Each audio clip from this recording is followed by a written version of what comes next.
కళ్ళు మూసుకున్నట్లయితే ప్రేమ నమ్మకము కలిగిన మా ప్రియ పరలోకపు తండ్రి, ఘనమైన దేవ, మీ పాదాలకు వందనాలు, స్తుతులు, స్తోత్రాలు చెల్లించుకుంటున్నాము నాయన. కోటాను కోట్ల మధ్య దూతల మధ్య నాయన స్తుతిగానాలతో పగడబడుతున్నటువంటి మీరెక్కడ నాయన? భూమి మీద నరమాతులుగా ఉన్నటువంటి మేమెక్కడ తండ్రి? అయినప్పటికీ కూడా మమ్మల్ని కుమారులుగా ప్రేమించి మీ ప్రియకుమారుణ్ణి ఈ లోకానికి నాయన మరి త్యాగగనునిగా మార్చి తండ్రి, మా యొక్క బ్రతుకులకు, మా యొక్క పాపాలకు విముక్తి కలిగించినటువంటి మీకు వేలాది వందనాలు, స్తోత్రాలు చెల్లించుకుంటున్నాము నాయన. మా ముందున్నటువంటి వాక్య పఠనాన్ని మేము ధ్యానిస్తుండగా మా మనోనేత్రాల గురుడితనాన్ని తీసివేసుకుని ఆ వాక్యములో ఉన్నటువంటి మాధుర్యాన్ని మేము జాగ్రత్తగా పఠించి పరిశోధించి మా బ్రతుకులకు, మా ఆత్మీయ జీవితాలకు మేలుకొలుపుగా ఈ యొక్క సదస్సు, ఈ యొక్క వాక్య పఠనం ఉండులాగన కృపద ఇచ్చేయండి. తలలోంచినటువంటి బిడ్డలందరిని బట్టి వందనాలు చెల్లించుకుంటూ, రాలేక ఆగిపోయి దూరంగా ఉండి మీ మాటలను వింటున్నటువంటి బిడ్డలకు కూడా మంచి మనస్సును, ఆలోచన, విధేయతను ఇంకెక్కువగా ప్రసాదింపచేయమని నాలో ఉన్న పరిశుద్ధాత్మ సహాయాన్ని అర్థిస్తూ కోరుకుంటూ, మా ప్రభువును ప్రియరక్షకుడైన యేసుక్రీస్తు నామమున పెట్టక ప్రార్థన సమర్పించి అడిగి వేడుకుంటున్నాం తండ్రి, ఆమెన్. చేరువచ్చినటువంటి దేవుని పిల్లలందరికీ క్రీస్తు పేరు అందరికీ వందనాలు తెలియజేసుకుంటున్నాను. చాలా విలువైనటువంటి విషయాలు మనందరం కలిసి ఒకసారి యొక్క ఉదయకాలంలో మనందరం కలిసి ఆలోచిద్దాం. మీరెన్నడూ విననటువంటి మాటలు, ఆలోచింపచేసేటటువంటి మాటలు, మన యొక్క ఆత్మీయ జీవితాన్ని దేవుని ముందు శక్తివంతముగా నిలబెట్టేటటువంటి విలువైన మాటల్ని మనము ఆస్వాదిస్తుండగా మనం కూడా విలువగానే ఆలోచించాలి. కనుక ప్రియమైన దేవుని వారలారా, మరి వాక్య పట్టణం మనము చదివాము. అపోస్తల కార్యములు 9వ అధ్యాయము 10 నుంచి 18 వరకు చదివి వినిపించారు. జాగ్రత్తగా మనము యొక్క ఉదయకాలంలో మనం అందరము ఆలోచిద్దాం. మంచి చల్లనటువంటి వాతావరణం మనకు ఉంది, చక్కగా మంచి వాక్యం మన ముందు ఉంది. దేవుని సహాయం మనకు అంతకన్నా ఇంకెక్కువగా ఉంది. కనుక ఏమాత్రం ఆలస్యం చేయకుండా అపోస్తున్నటువంటి పౌలు గారు రోమియోలకి ఒక పత్రిక రాయటం జరిగినది. అపోస్తుల కార్యములు మరి రోమిలకు రాసినటువంటి పత్రిక 15వ అధ్యాయము. రోమిలకు రాసినటువంటి పత్రిక 15వ అధ్యాయము 4వ వచనాన్ని ఒకసారి చదువుకుందాం. రోమిలకు రాసినటువంటి పత్రిక 15వ అధ్యాయము 4వ వచనం. ఎలయనగా ఓర్పు వలనను లేఖనముల వలనని ఆదరణ వలనను మనకు నిరీక్షణ కలుగుటకై పూర్వమందు వ్రాయబడినవన్నీ మనకు బోధ కలుగు నిమిత్తము వ్రాయబడి ఉన్నవి. అప్పటికి ఈ పత్రిక రాసేటప్పటికి వాళ్ళకు చెప్తున్నటువంటి నీతి ఏంటంటే, పౌలు గారు పాత నిబంధనలో ఉన్నటువంటి గ్రంథాలన్నీ పూర్వమందు వ్రాయబడినవని మీకు అర్థమైతే, ఆ పూర్వమందు వ్రాయబడినవన్నీ ఆనాడు ఉన్నటువంటి వారికి కానీ మనకు కానీ ఏం కలుగు నిమిత్తం వ్రాయబడ్డాయంట? ఏమండి? బోధ కలుగు నిమిత్తము వ్రాయబడి ఉన్నవి. మనకు బోధ. మనకి బైబిల్లో రాయబడిన ప్రతి మాట కూడా అండి మనకు బోధ కలగటానికే వ్రాయబడినవంట. బోధ కలిగించడానికే దేవుడు రాయబడినాయంట. కనుక బాగా గమనించాలి. ఆదికాండం నుంచి ప్రకటన గ్రంథం వరకు రాయబడినటువంటి ఎన్నో అధ్యాయాలు కానీ, ఎన్నో వచనాలు కానీ, వ్రాయబడిన ప్రతి మాట, ప్రతి పదము కూడా మనకి బోధ ఏదో కలిగించడానికే రాయబడినవంట. ఆ బోధ ఏంటో ఈ యొక్క మధ్యాహ్న సమయంలో మనం చాలా జాగ్రత్తగా వినాలి. అలాగే మరి కొరింథీ పట్టణానికి కూడా మరొక ఉత్తరాన్ని రాశాడు. కొరింథీలకు రాసినటువంటి మొదటి పత్రిక 10వ అధ్యాయము 11వ వచనంలో మరో మంచి మాట చెప్తున్నాడు చూడండి. 10వ అధ్యాయము 11వ వచనం. ఈ సంగతులు దృష్టాంతములుగా వారికి సంభవించి యుగాంతమందున్న మనకు బుద్ధి కలుగుటకై వ్రాయబడెను. బైబిల్లో ఏ మాట వ్రాయబడినా కూడా ఆ మాటలను బట్టి మనకి ఏం కలగాలంట? బుద్ధి కలగాలంట. రెండవది బోధ నేర్చుకోవాలంట. కనుక ప్రియమైన దేవుని వారలారా, మరి బైబిల్ చేత పట్టుకొని బైబిల్ పఠిస్తున్నటువంటి విశ్వాస జీవితాన్ని కొనసాగిస్తున్నటువంటి మనమందరము కూడా మరి గ్రంథాన్ని చదివేటప్పుడు అది ఓల్డ్ టెస్టిమెంట్ కావచ్చు, న్యూ టెస్టిమెంట్ కావచ్చు, ఎనీబడి ఏ టెస్టిమెంట్ అయినప్పటికీ కూడా మనం వింటున్నటువంటి ప్రతి మాటను మనము చాలా జాగ్రత్తగా చదవాలని ఒకటి అర్థమైంది కదండి. చాలా జాగ్రత్తగా చదవాలి. ఎందుకంటే ఆ చదవబడినటువంటి మాటలలో మనకి బోధ కలుగుతుందంట. ఆ చదవబడినటువంటి మాటల్లో మనకి బుద్ధి కలగాలంట. బాగా ఆలోచించాలి. మనము ఎలా అయిపోయిందంటే ఈరోజు క్రైస్తవులు ఎలా అయిపోయారంటే, ఎలా మారిపోయారు అంటే, నిజంగా అండి మరి సీరియల్స్‌లో ఏం జరిగిందో అన్నది మాత్రం పలానా ఎపిసోడ్‌లో ఏం జరిగిందో అన్న నాలెడ్జ్ మాత్రం బాగుంది. కదండీ!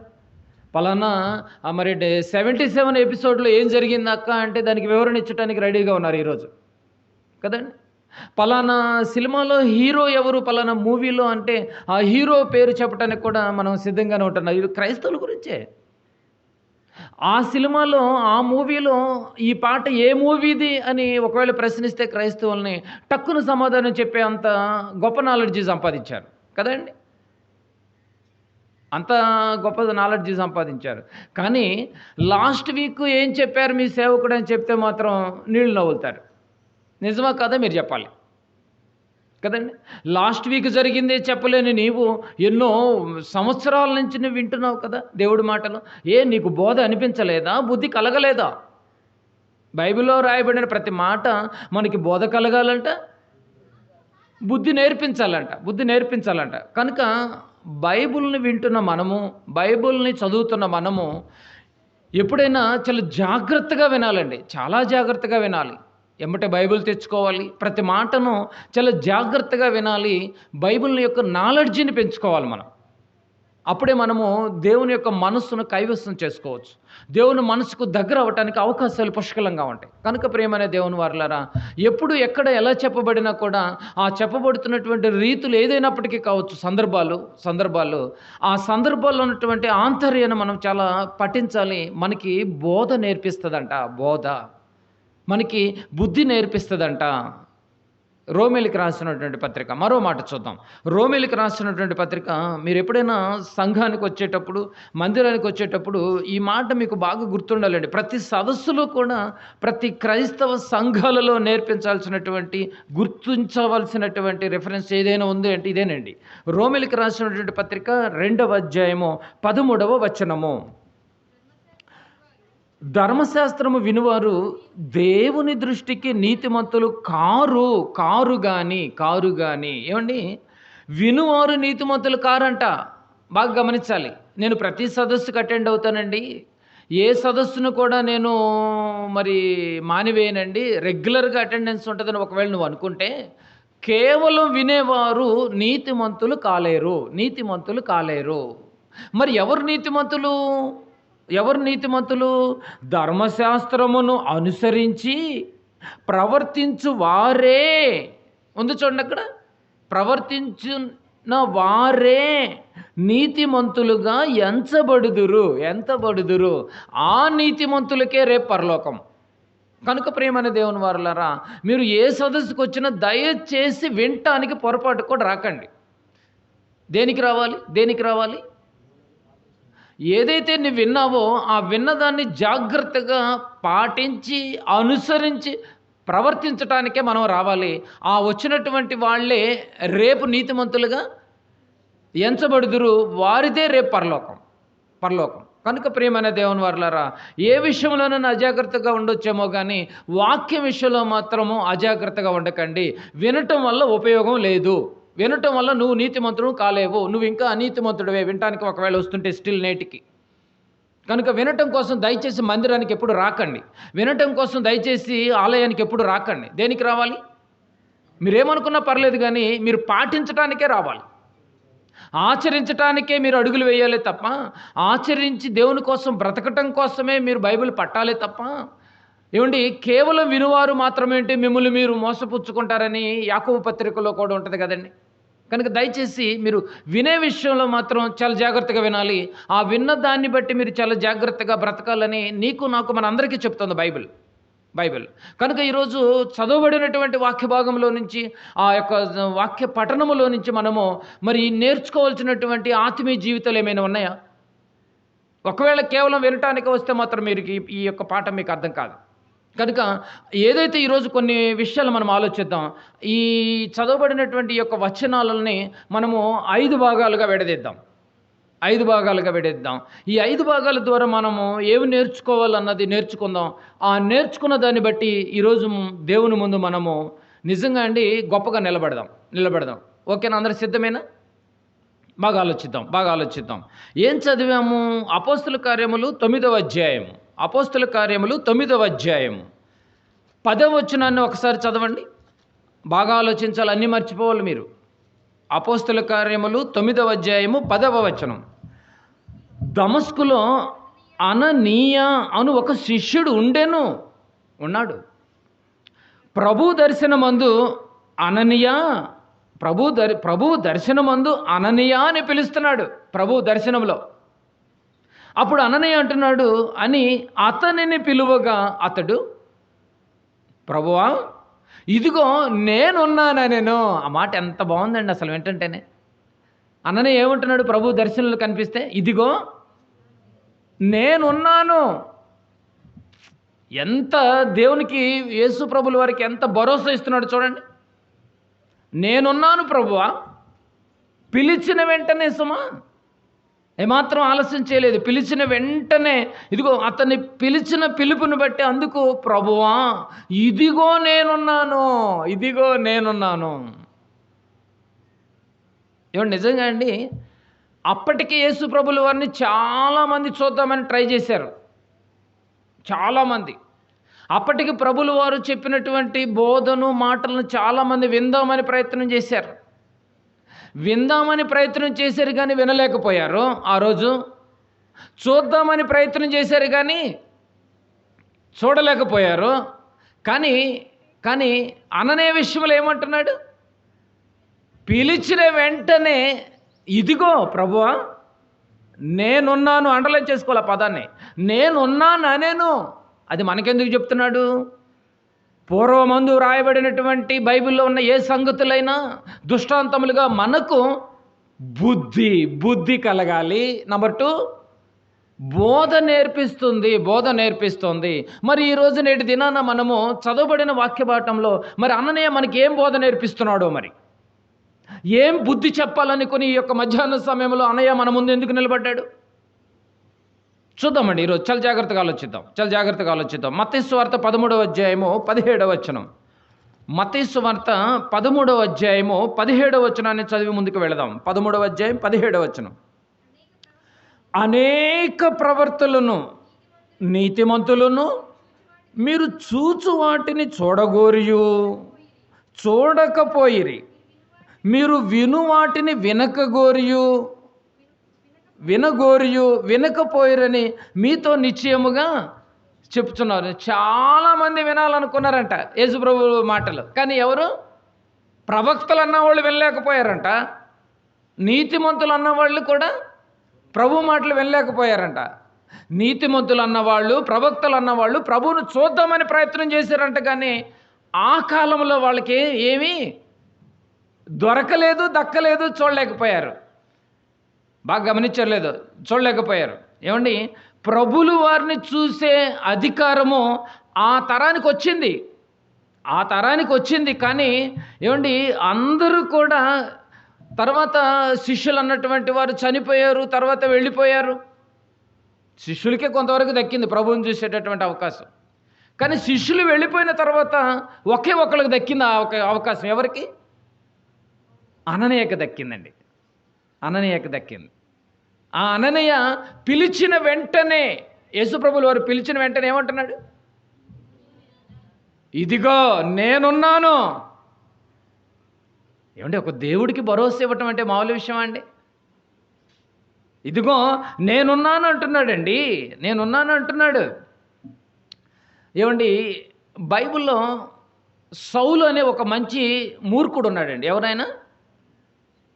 సౌలు అనే ఒక మూర్ఖుడు ఉన్నాడు. అంటే పౌలుగా మారకముందు సౌలు గారు ఎలాంటి వాడంటే మూర్ఖుడిన. ఇలాంటి మూర్ఖంగా ఉన్నటువంటి ఇతనికి, ఈ సౌలుకి, ఏంటయ్యా నీ హ్యాబిట్స్, ఏంటి నీ హాబీస్ అని చెప్పేసి సౌలు గారు నిలదీసి అడిగితే ఆ సౌలు గారి యొక్క హాబీస్ చెప్తున్నాడు బైబిల్లో. ఏంటి ఆ హాబీస్ ఒకసారి చూద్దాం. ఏంటి ఈ సౌలు గారి హాబీసు? అపోస్తల కార్యములు 9వ అధ్యాయము. అపోస్తల కార్యములు 9వ అధ్యాయము మొదటి వచనం చూడండి. ఆయన హాబీస్ ఏంటో చెప్తున్నాడు చూడండి. ఈ సౌలు ఎవరు? పౌలు గారుగా మారకముందు సౌలు. ఈయన మహామూర్ఖుడు. సౌలుగా ఉన్నప్పుడు. ఆయన హాబీస్ ఏంటో చెప్తున్నాడు, ఆయన అలవాట్లు ఏంటో చెప్తున్నాడు, ఆయన బుద్ధులు ఏంటో చెప్తున్నాడు, ఆయన యొక్క టార్గెట్ ఏంటో చెప్తున్నాడు, ఆయన గోల్స్ ఏంటో చెప్తున్నాడు. ఏంటా టార్గెట్స్? మొదటి వచనం. సౌలు ఇంకను ప్రభు యొక్క శిష్యులను బెదిరించుటయును. ఏం చేస్తున్నాడు? ప్రభు శిష్యులను బెదిరిస్తున్నాడంట. యేసు ప్రభుల వారిని శిష్యుల్ని బెదిరించటం, మర్డర్ చేయటం, హత్య చేయుటయును. తనకు ప్రాణాధారమైనట్టు ప్రధాన యాజకుని యొద్దకు వెళ్ళి ఏం చేస్తున్నాడండి? ఆయన హాబీస్ ఏంటి? శిష్యుల్ని బెదిరించాలి. యేసు ప్రభు పేరు చెప్పుకుని ఎవరైతే శిష్యరికాన్ని కొనసాగిస్తున్నారో వీళ్ళందరినీ బెదిరిస్తున్నాడు. నంబర్ 2, హత్య చేయడానికి ప్లాన్ చేసేస్తున్నాడు.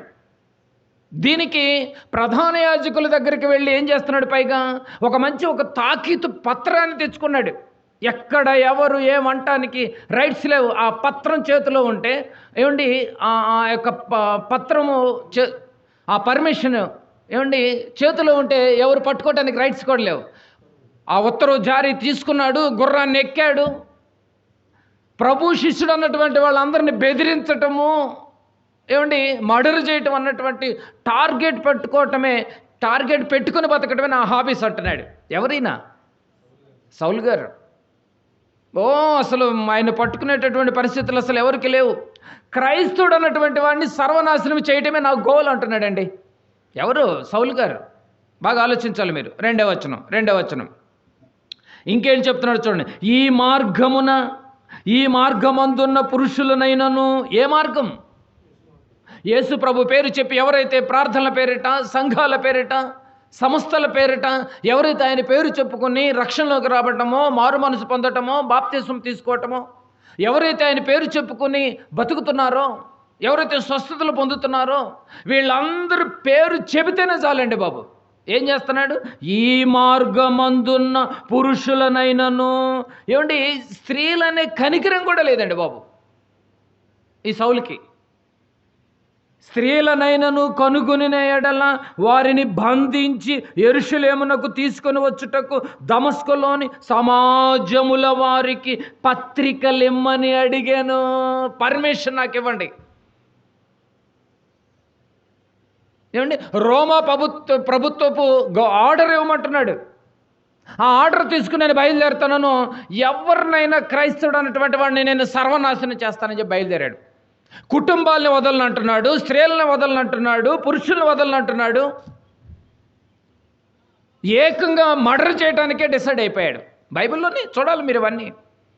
మర్డర్ చేయడానికే డిసైడ్ అయిపోయి ఏమండి బయలుదేరాడు వెళుతున్నాడు. ఎన్ని చూసాం? రెండో వచనం చూసాం మనం. 3వ వచనం. అతడు ప్రయాణము చేయుచు దమస్కు దగ్గరకు వచ్చినప్పుడు ఏం తీసుకుని బయలుదేరాడు? తీర్మాన పత్రిక నుండి చూడండి అండి. పత్రికలు ఇవ్వండి, నన్ను ఎవరు ఆపటానికి వీల్లేదు. పైగా యవనస్తుడు. అతడు ప్రయాణము చేయుచు దమస్కు దగ్గరకు వచ్చినప్పుడు అకస్మాత్తుగా ఆకాశం నుండి ఒక వెలుగు అతని చుట్టూ ప్రకాశించాను. ఎక్కడ ఎంటర్ అయిపోయాడు యవనస్తుడు? గుర్రం వేసుకుని విచ్చలవిడికి వెళ్ళిపోతున్నాడు. దమస్కు పట్టణం దగ్గరికి వచ్చేసరికి ఒక భయంకరమైనటువంటి ఒక వెలుగు అతను ఆవరించి ఏమంటుంది? అప్పుడు అతడు నేల మీద పడి, సౌలా సౌలా, నీ వేళ నన్ను హింసించుచున్నావని తనతో ఒక స్వరము పలకగా వినబడెను. యేసు ప్రభువును ఎదుర్కొన్నాడు. ఏంటి సౌలా, చాలా ఓవర్ చేస్తున్నావు నువ్వు. నా పేరు చెప్పుకుని బ్రతుకుతున్నటువంటి వాళ్ళందరినీ హింసిస్తున్నావు, స్త్రీలని కూడా చూడలేదు, నువ్వు మర్డర్ చేస్తున్నావు, అదే నీ హాబీ అంటున్నావు. నాకు ప్రాణాధారమైనట్టుగా బయలుదేరి నువ్వు వెళుతున్నావు. నువ్వెవరితో పెట్టుకున్నావో తెలుసా సౌలా అని చెప్పేసేసి ఈ డిస్కషన్ జరగగానే ఆ వెలుగుకే ఒక్కసారి ఆ సౌలు గారికి కళ్ళు పోయినాయి. గుడ్డోడైపోయాడు ఒక్కసారిగా ఆ వెలుగు తట్టుకోలేక. అర్థమైందండి మీకు పాయింట్? ఏమండి, నిజంగా దేవుని యొక్క మాటలకు, దేవుని యొక్క కార్యక్రమాలకి ఎప్పుడు అడ్డుపడే ప్రయత్నం చేయకండి. సౌలు గారి పరిస్థితి అదే. అడ్డుపడ్డాడు, ఇమీడియట్గా కళ్ళు పోయినాయి. 8వ వచనం. కళ్ళు కనిపించట్లేదు. 8వ వచనం. సౌలు నేల మీద నుండి లేచి కన్నులు తెరిచి నన్ను ఏమీ చూడలేక, ఏం చూస్తలే మరి, అంత వీరుడు, వీరాది వీరుడు, పత్రిక తీసుకుని మరీ బయలుదేరాడు, తాకీదులు తీసుకుని మరీ బయలుదేరాడు, పర్మిషన్ తీసుకుని మరీ బయలుదేరాడు. స్త్రీలనే దయాదాక్షిణ్యం లేకుండా, పురుషులనే దయాదాక్షిణ్యం లేకుండా యేసు ప్రభు పేరు చెబితేనే సౌలుకి ఇష్టం ఉండదంట. ఏకంగా సంపటమే, కుటుంబాలను లేపేసేవాడు. ఏమండి, ఇలాంటి మూర్ఖుడు, క్రూరుడు సమాజంలో ఆనాడు సౌలు గారిని చూస్తే పరిస్థితి ఎలా ఉండేది? భయంకరంగా ఉండేది కాదండి. గజ గజ గజ గజ గజ గజ గజ గజ బడిసెలు పట్టుకుని వెళ్ళేవాళ్ళు అండి బాబు. అప్పుడు బడిసెలతోనే ఇలాంటి పరిస్థితులు జరుగుతున్నాయి. ఆ రోజు జరుగుతున్నాయి. సడన్గా కళ్ళు పోయినాయి. ఎవరికి? సౌలుకి కళ్ళు పోయినాయి. కానీ నెక్స్ట్ రౌండ్లో పౌలు గారు అని ఆయన పాదాలు ముట్టుకోవడానికి కూడా రూలం కాదు మనం. కళ్ళు పోయినాయి, కళ్ళు కనపడట్లేదు. ఇప్పుడు సౌలుకి ఎవరు కావాలి? ఇప్పుడు కళ్ళు పోయినాయి. కళ్ళు పోయిన వాళ్ళకి ఇమీడియట్ ఎక్కడ తీసుకెళ్ళాలి? హాస్పిటల్కి తీసుకెళ్ళాలి. హాస్పిటల్లో ఎవరు వైద్యం చేయాలి అంటే వైద్యుడు ఒకడు ఉండాలి, డాక్టర్ ఒకడు ఉండాలి. పడిపోయిన వెంటనే యేసు ప్రభు బయలుదేరి దమస్కు పట్టణంలోకి వచ్చేసాడు. వైద్యుడు ఎక్కడ దొరుకుతాడా అని. డాక్టర్ కావాలి. ఇప్పుడు ఎక్కడ దొరుకుతాడు డాక్టర్? ఇప్పుడు సౌలుకి ఏం కళ్ళు పోయినాయి. సౌలును పౌలుగా మార్చాలంటే ఇప్పుడు ట్రీట్మెంట్ చేయాలి. ముందు కళ్ళు రావాలి. కళ్ళు రావాలంటే డాక్టర్ కావాలి. డాక్టర్ ఎవరు అని మొత్తం వెతుకుతున్నాడు. ఏ పట్టణంలో? దమస్కు పట్టణంలో మొత్తం డాక్టర్ కోసం వెతుకుతుంది ఎవరు? యేసు ప్రభు వెతుకుతున్నాడు. పేషెంట్ బయట ఉన్నాడు అక్కడ, కళ్ళు పోయి. ఇప్పుడు డాక్టర్ కావాలి సౌలుకి. ఎవరబ్బా అని ఇప్పుడు 10వ వచనంలో చూడండి, మీకు ఇప్పుడు అర్థమవుతుంది. దమస్కులో అనానీయ అను ఒక శిష్యుడు ఉండెను. వెతికాడు, డాక్టర్ని పట్టాడు. పట్టుకుంది ఎవరు? యేసు ప్రభు పట్టేశాడు. దమస్కు పట్టణం మొత్తంలో ఒక శిష్యుడేనా? మిగతా శిష్యులు లేరా? ఏమంటే మీరు అసలు గమనించాలండి బాబు. డాక్టర్ వెతుక్కుంటూ వచ్చాడు యేసయ్య. ఆ డాక్టర్ ఎవరు అంటే అననీయ. ఈయన చుట్టూ తిరగాలి మనం ఈ మధ్యాహ్న సమయంలో. యేసు ప్రభువే వచ్చి అననీయ చుట్టూ తిరుగుతున్నాడంటే మామూలు విషయం అండి. దమస్కులో అననీయ అను ఒక శిష్యుడుండెను. మొట్టమొదటి పాయింట్ ఆలోచిద్దాం ఇప్పుడు మనం. 9వ అధ్యాయం 10వ వచనం మొట్టమొదటి పాయింట్ మనం. దమస్కులో అననీయ అను ఒక శిష్యుడుండెను. దమస్కులో అననీయ అనే శిష్యుడా, ఇంకెవరూ లేరా? ప్రశ్న వేసుకోండి. అప్పటికి శిష్యులు ఎంతమంది లేరు? ఉంటేనే కదా బయలుదేరి వెళ్తుంది. సౌలు గారు బయలుదేరి వెళ్తుంది ఎవరు? అప్పటికే చాలామంది ఉన్నారు, వేలల్లో ఉన్నారు. అయినా కూడా మరి ఇతను ఒక్కడనే శిష్యుడని అన్నాడంటే మిగతా అందరూ ఏమైపోతున్నారు? బెదిరిపోతున్నారు. ధైర్యంగా నిలబడేవాడు ఎవరు లేరు. ఈ యొక్క అననీయ ఒక్కడే ధైర్యంగా నిలబడినారు. వేల మంది ఉన్న శిష్యుల్లో ఒకే ఒక్కడు, వన్ అండ్ ఓన్లీ అననీయ ఒక్కడే ప్రభు మాటకి విధేయుడై ఉన్నాడు. చూడండి. సౌలును మార్చడానికి ఇప్పుడు ఎవరున్నారు? డాక్టర్గా అననీయ ఉన్నాడు దమస్కులో. మరి మీరున్నటువంటి గ్రామాన్ని మార్చడానికి మరి ఎవరున్నారు? నువ్వు ఉన్నావా? అననీయలాగా నువ్వు ఉన్నావా? బాగా గమనించాలి ఇక్కడ మీరు పాయింట్. సౌలును మార్చడానికి దమస్కులో అననీయ ఉన్నాడు. దమస్కు పట్టణంలో క్రూరుని మార్చడానికి, మూర్ఖుని మార్చడానికి, ప్రాణాలు తీసుకొని బయలుదేరేటటువంటి కుటుంబాన్ని సర్వనాశనం చేసేటటువంటి వారిని మార్చడానికి అననీయ నిలబడ్డాడు శిష్యుడిగా. నువ్వెవరి కోసం నిలబడ్డావు? నీ గ్రామంలో నీవు అననీయలాగా నువ్వు నిలబడ్డావా? సంఘములో అడుగుతున్నాడండి. బోధ నేర్పిస్తోంది, బుద్ధి నేర్పిస్తోంది. మీరు బాగా గమనించారో లేదో అర్థమవుతుందండి. అననీయ అంటే మామూలు విషయం అండి. ఏమంటున్నాడు? పిలిచిన వెంటనే ఆ పదాలు చూడాలి. దమస్కులో అననీయ అను ఒక శిష్యుడుండెను. ప్రభు దర్శనమందు అననీయ. ప్రభు ఎంటర్ అయిపోయాడు. యేసు ప్రభు ఎత్తుక్కుంటూ వచ్చాడు డాక్టర్ని. ఆ డాక్టర్ పేరు అననీయ, ఆ వైద్యుడి పేరు అననీయ అని అతనిని పిలువగా, వెయిటింగ్ ఏమి లేదు. ఏమన్నాడు? వెంటనే అతడు, ప్రభువా ఇదిగో నేనున్నా కదా. దమస్కులో అననీయ ఉన్నాడు, సౌలు లాంటి మూర్ఖులు మార్చడానికి. మరి నీవున్న పట్టణంలో, నీవున్న గ్రామంలో అననీయలాగా నీవు నిలబడ్డావా అడుగుతుంది బైబిల్. సంఘములో, సమాజంలో అననీయలాగా నీవు నిలబడ్డావా?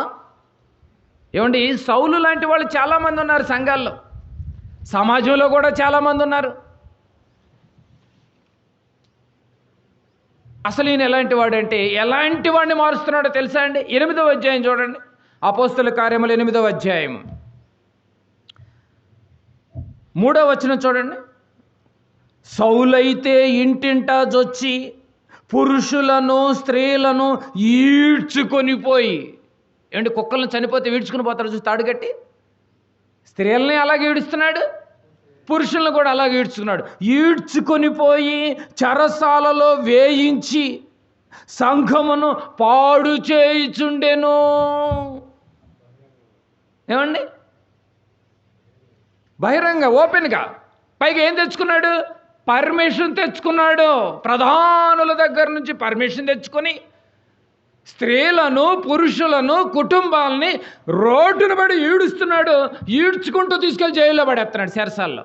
అడిగేవాళ్ళు లేడు, సమాధానం చెప్పేవాళ్ళు లేడు, ప్రశ్నించేవాళ్ళు లేడు. అననీయ నిలబడ్డాడు.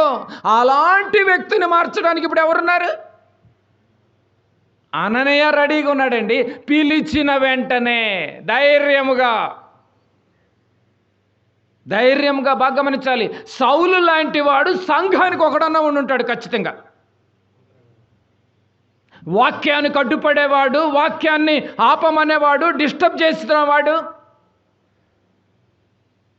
అది సంఘంలో ఒకడైనా ఉండుంటాడు ఖచ్చితంగా. ఏమండి, ఇంటికి ఒకడు ఉండుంటాడు ఖచ్చితంగా, వాక్యం డిస్టర్బెన్స్గా ఉందని. సమాజంలో ఒకడన్నా ఉండుంటాడు ఖచ్చితంగా ఉండుంటాడు.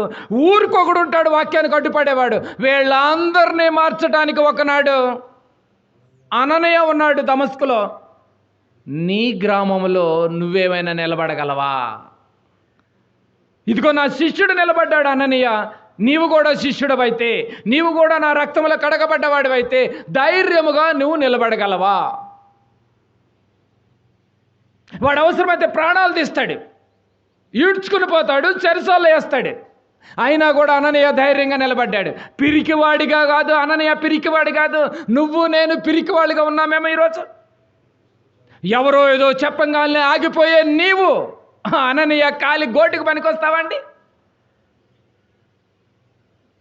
ప్రభువా ఇదిగో నేనున్నాను నాయనా, ఉందా అండి ఆ మాట? ఇదిగో నేనున్నాను.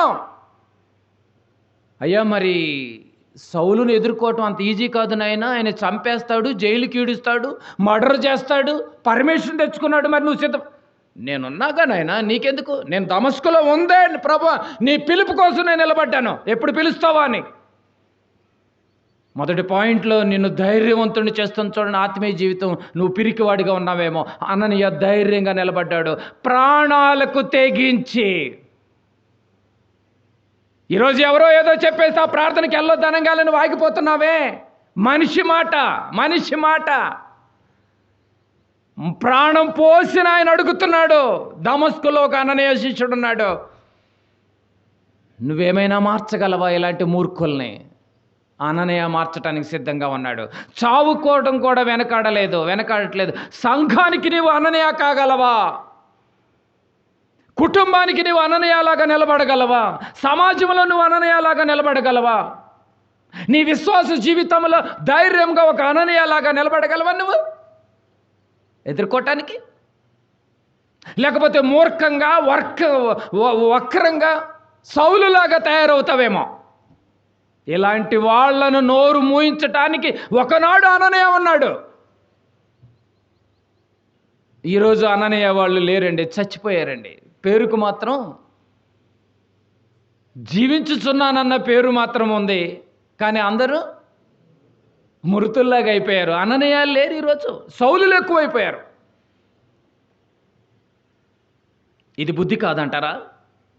ఇది బుద్ధి నేర్పించట్లేదా చెప్పండి ప్రియమైన దేవుని వారలారా. మొట్టమొదటి పాయింట్లు జరుగుతుంది.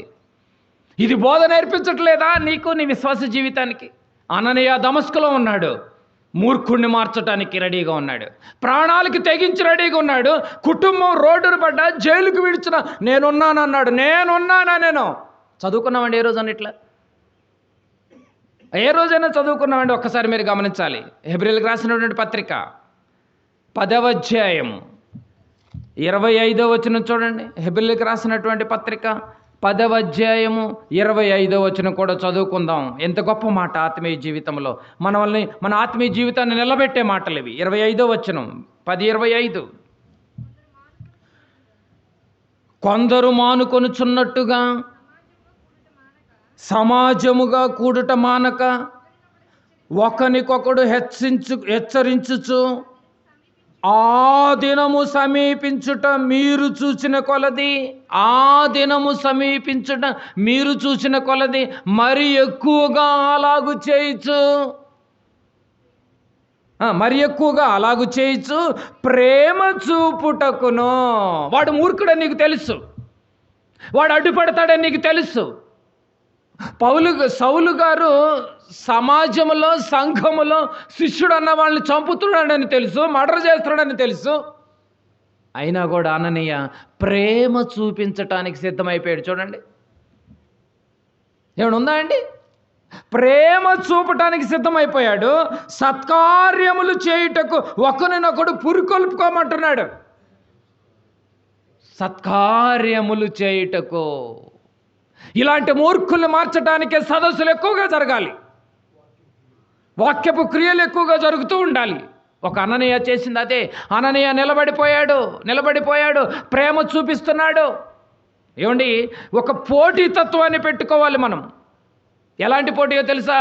సౌలు లాంటి వారు తెగిస్తే, సౌలు లాంటి వాళ్ళు వాక్యానికి అడ్డుపడితే, సంఘములో, సమాజంలో తెగించితే అననీయలాగా ధైర్యముగా నీవు నిలబడగలవా అడుగుతుంది బైబిల్. పారిపోతావేమో పిరికి పందల్లాగా, జారిపోతావేమో అవిశ్వాసిలాగా. అననీయ ఈరోజు మధ్యాహ్నం నీతో మాట్లాడుతున్నాడు. నేను ధైర్యంగా నిలబడ్డా, చావుకు తెగించి నిలబడ్డా. ఆలోచించారండి? అననీయ ఎంత పాఠాన్ని నేర్పిస్తున్నాడు ఒక్కసారి చూడండి. సౌలు లాంటి వారు తెగిస్తే అననీయలాగా ధైర్యంగా నిలబడ్డాలండి మనం ఈరోజు. ఎవరో ఏదో చెప్పేశారని ఆగిపోయే నీవు అననీయ లాంటి వాడివి కాదు. నువ్వు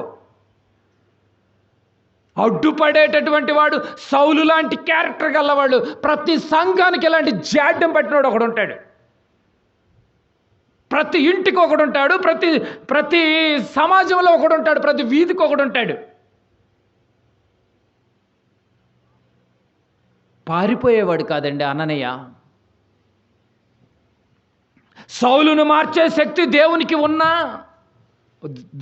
ఉన్నా అలా మార్చటానికి ఇప్పుడు ఎవరు కావాలి? ఇప్పుడు మనిషి కావాలి.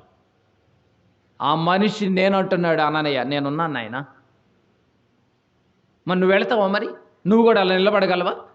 నువ్వు కూడా ఆ యేసయ్యనే నమ్ముకున్నావుగా, నువ్వు కూడా ఆ యేసు రక్తమే తాగుతున్నావు కదా, ఆ రక్తంలోనే కడగబడ్డాం కదా. మరి అననీయ ఈరోజు నిలబడ్డాడు ధైర్యంగా.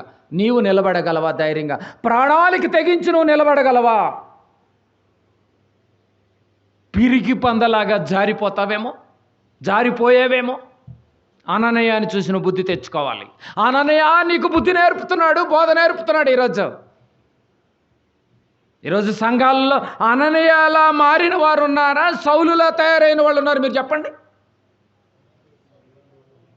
సౌలు లాంటి క్యారెక్టర్ గల వాళ్ళు దండిగా ఉన్నారు, కానీ అననీయ లాంటి ధైర్యవస్తులు మాత్రం ఎవరు లేరండి ఈరోజు.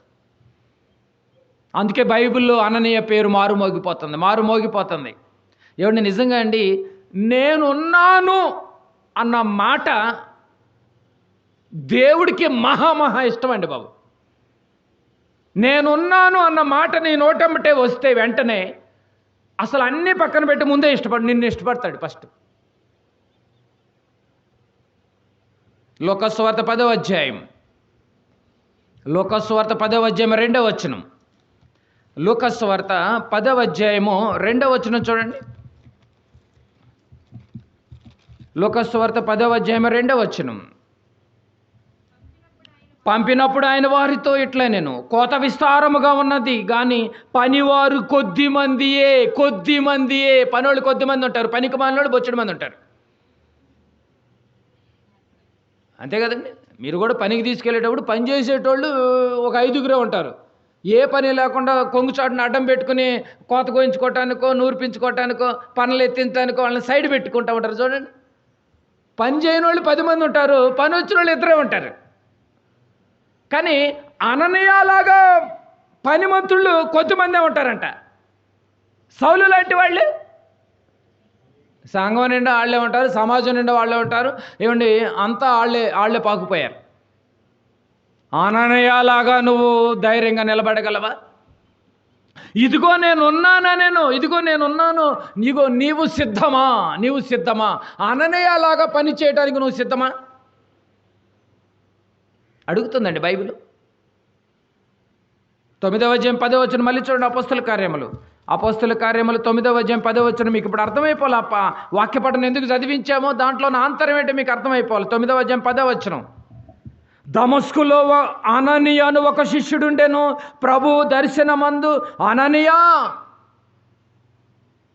అని అతన్ని పిలువగా అతడు, ప్రభువా ఇదిగో నేనున్నాను. ఎక్కడున్నాడు? దమస్కులో నేను ఒకడున్నా. పట్టణానికి ఒకడున్నాడు, మన ఊరికి ఒకడు, ఇంకోళ్ళు గల్లీకి ఒకడు లేడు. సంఘాలు చూస్తే కిట్టలాడిపోతాయి పనికి మాలిన వాళ్ళతో. యెజబెలు పనికి మాలిన నలుగురిని పోగు చేసి మర్డర్ ఎట్ట చేసిందో అలాంటి పనికి మాలిన బ్యాచ్ ఎక్కువ మంది ఉన్నారు ఈరోజు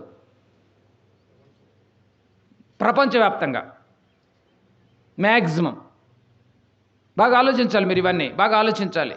ఇదిగో ఈ మాట నిజంగా, ఇదిగో నేనున్నానన్న మాట దేవుడికి చాలా చాలా ఇష్టమండి బాబు. సమూయేలు మొదటి గ్రంథం, ఎగ్జాంపుల్కి ఒక ఇద్దరిని చూద్దాం. సమూయేలు మొదటి గ్రంథము 3వ అధ్యాయం. సమూయేలు మొదటి గ్రంథము, ఈ మాట ఎంత ఇష్టమో ఒక భక్తుడిని చూద్దాం. సమూయేలు మొదటి గ్రంథము 3వ అధ్యాయము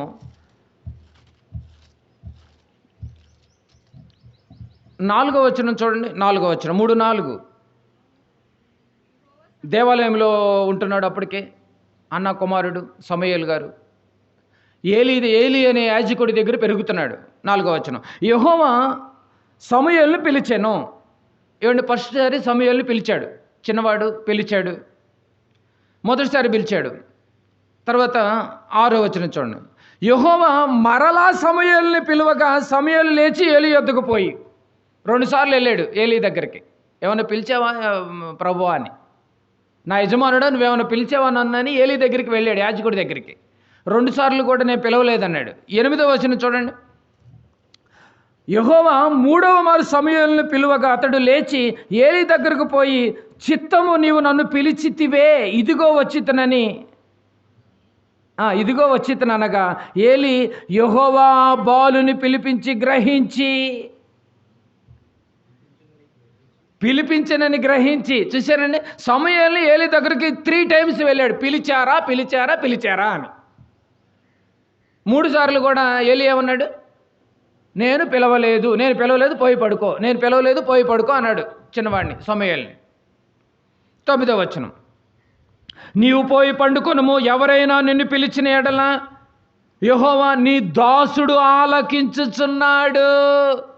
వెంటనే రెస్పాండ్ అవ్వమన్నాడు. చూడండి, ఏమనొద్దు నువ్వు సమూయేలు, నువ్వేమనొద్దు, నీ దాసుడు ఆలకించుచున్నాడు, ఆజ్ఞ నిమ్మని చెప్పుమని సమూయేలుతో అనగా సమూయేలు పోయి ఆ స్థలమందు పండుకొనేను. మరలా వచ్చాడు. నిజంగా పిలిచిన వెంటనే ఏమన్నాడు? చిత్తం ప్రభు చెప్పండి అన్నాడు. అంతే. చిన్నాడు సమూయేలు గారు. చిత్తము నేనున్నానని సమూయేలు దేవుడితో అనిన వెంటనే ఆయన లైఫ్ చివరికి ఎలా మారుమోగిపోయిందండి, ఎంత టర్న్ తిరిగిందో చూడండి అండి.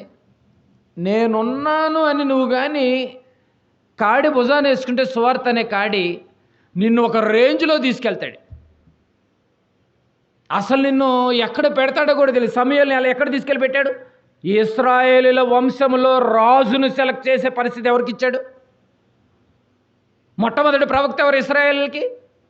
సమూయేలు. మొట్టమొదటి రాజును సెలెక్ట్ చేసింది ఎవరు? ఏంటండి? నేనున్నాను అని నువ్వు అనగలిగితే నీ లైఫ్ మారుస్తాడు. అంత ఇష్టం అండి. నేనున్నాను అంటే అంత ఇష్టం. నువ్వు అనగలవా? నేనున్నానని నువ్వు అనగలవా? నేనున్నానంటే ఏడ మీద పడుతాయో, ఎంత వేస్తారో సిగ్గు లేదా మాట అంటానికి? అననీయ బుద్ధి నేర్పిస్తున్నాడు. ఏమండి, సమూయేలు చూడండి, ఇదిగో నీ దాసుడు ఆలకించుతున్నాడని చెప్పి ఆ మాట అన్న తర్వాత ఆయన జీవితం మారిపోయింది. సమూయేలు గారి జీవితం ఏమంటే అర్థమైంది కండి. ఎగ్జాంపుల్గా సమూయేలు గారు ఎంత వండర్ఫుల్గా ఉన్నాడు చూడండి.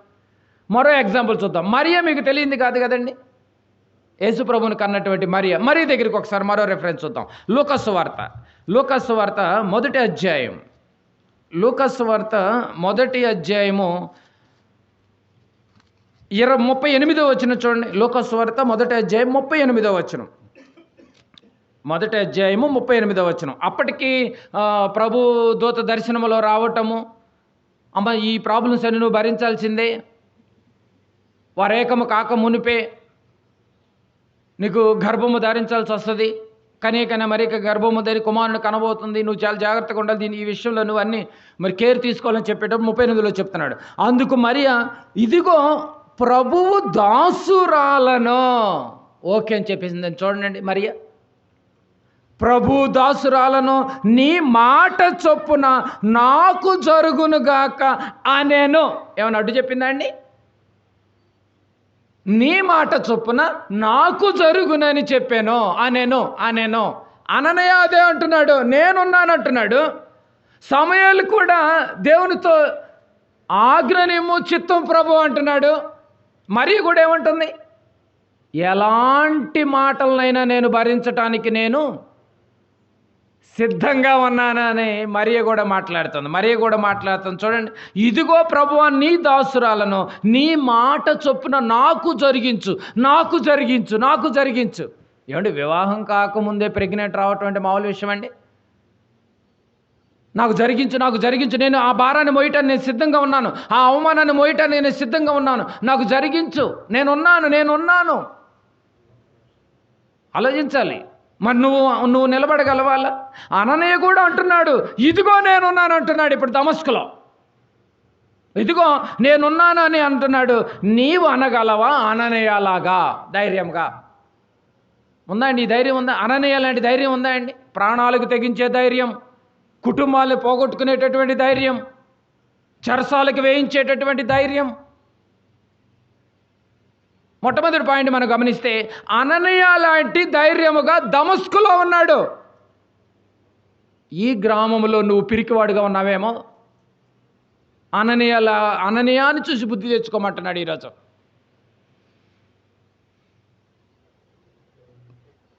ఆలోచించాలి మీరు. మొట్టమొదటి పాయింట్ మీరు గమనించారో లేదో. ఇక 5 పాయింట్లో రెండో పాయింట్లోనికి వెళదాం. అననీయ మనకు నేర్పుతున్నటువంటి ఆత్మీయ జీవితంలో మనకు బుద్ధి నేర్పుతున్నాడో తెలుసా? నేను దమస్కులో నేనున్నాను. ఇలాంటి మూర్ఖుల్ని కూడా నేను మార్చడానికి నేను సిద్ధంగా ఉన్నాను. ఒక డాక్టర్గా నేనున్నాను. మాట అన్న వెంటనే పిలుపుకు లోబడి నేను రెడీగా ఉన్నాను. నీవు రెడీగా ఉన్నావా? పిలుపుకు లోబడి నీవు రెడీగా ఉన్నావా? ధైర్యంగా నిలబడగలవా అంటున్నాడు. ఇక రెండవ పాయింట్లో అపోస్తుల కార్యములు 9వ అధ్యాయము. అపోస్తుల కార్యములు 9వ అధ్యాయము అందరూ చూడాలి. అపోస్తుల కార్యములు 9వ అధ్యాయము 11వ వచనం చూడండి. 9, 11, 10 చూసాం. 10లో ఉన్న భావం అర్థమైపోయి ఉండాలి మీకు ఇప్పటికే. 11వ వచనం, అందుకు ప్రభువు నీవు లేచి. ఏమంటే ప్రభువే ఎవరి దగ్గరికి వచ్చాడు? దమస్కు పట్టణంలో ఉన్న అననీయ దగ్గరికి వచ్చాడు. డాక్టర్ కావాలి ఇప్పుడు. అందుకు నీవు లేచి తిన్నని దనబడిన వీధికి వెళ్ళి యోధా అను వారి ఇంట తార్సువాడైన సౌలు అను వాని కొరకు విచారించుము. నీవు లేచి తిన్నని దనబడిన వీధికి వెళ్ళు అన్నాడు. పిలిచిన వెంటనే చిత్తం అన్నాడు. అన్న వెంటనే ఒక పని చెప్పాడు. ఏ పని? నువ్వు వెళ్ళాలి, వీధులకు వెళ్ళాలి, సువార్తకు వెళ్ళాలి, కదలాలి.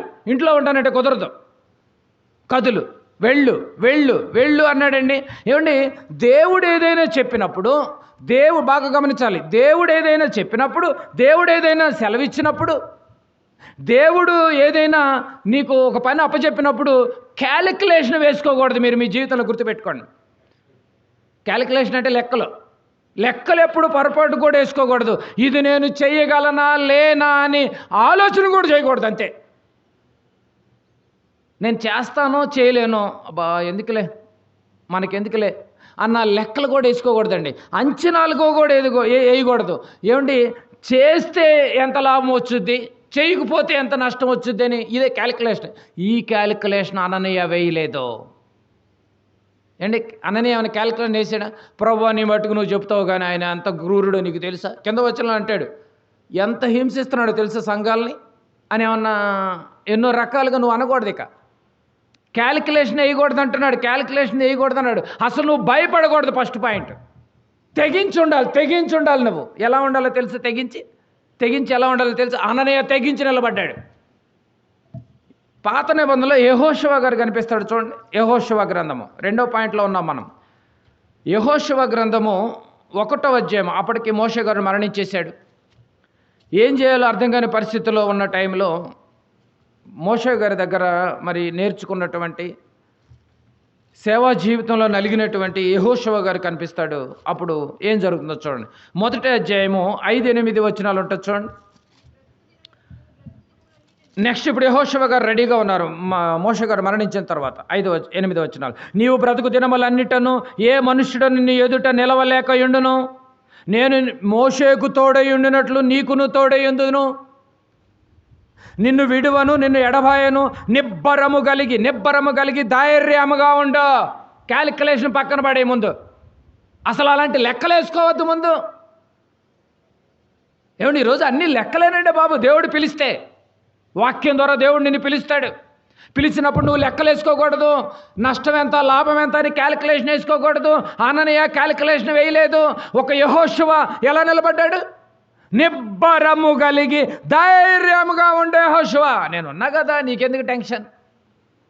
ఏమండి, ఆ ధైర్యం ఉందా అండి మనకి?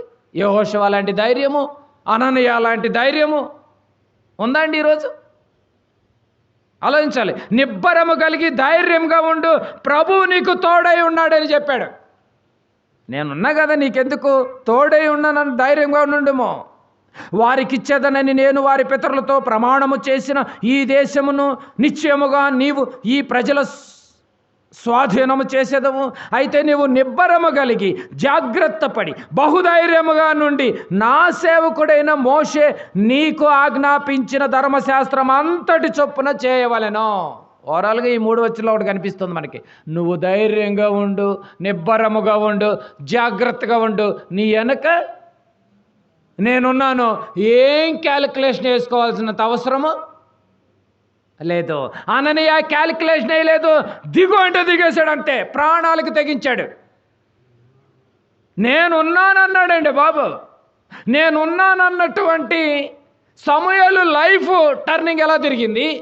నేనున్నానన్నటువంటి మరియా ఉత్తమురాలు, ఏమండి, యేసు ప్రభువునే కనటానికి వాడుకున్నటువంటి గర్భం ఇక్కడ అననీయ, ఇక్కడ యెహోషువ. మరి మనము ఏమండి, నేనున్నాను నాయన, ఏ కార్యక్రమంలోనైనా నేనున్నానని ఒకరిని గుర్తుపెట్టుకోండి అని ఏమన్నా అంటున్నావండి? నన్ను మాత్రం తర్వాత లెక్కేయండిలే. నువ్వు అననీయ లాంటి వాడివా? చెప్పండి. ఇప్పుడు అవసరమా అండి ప్రార్థనలో?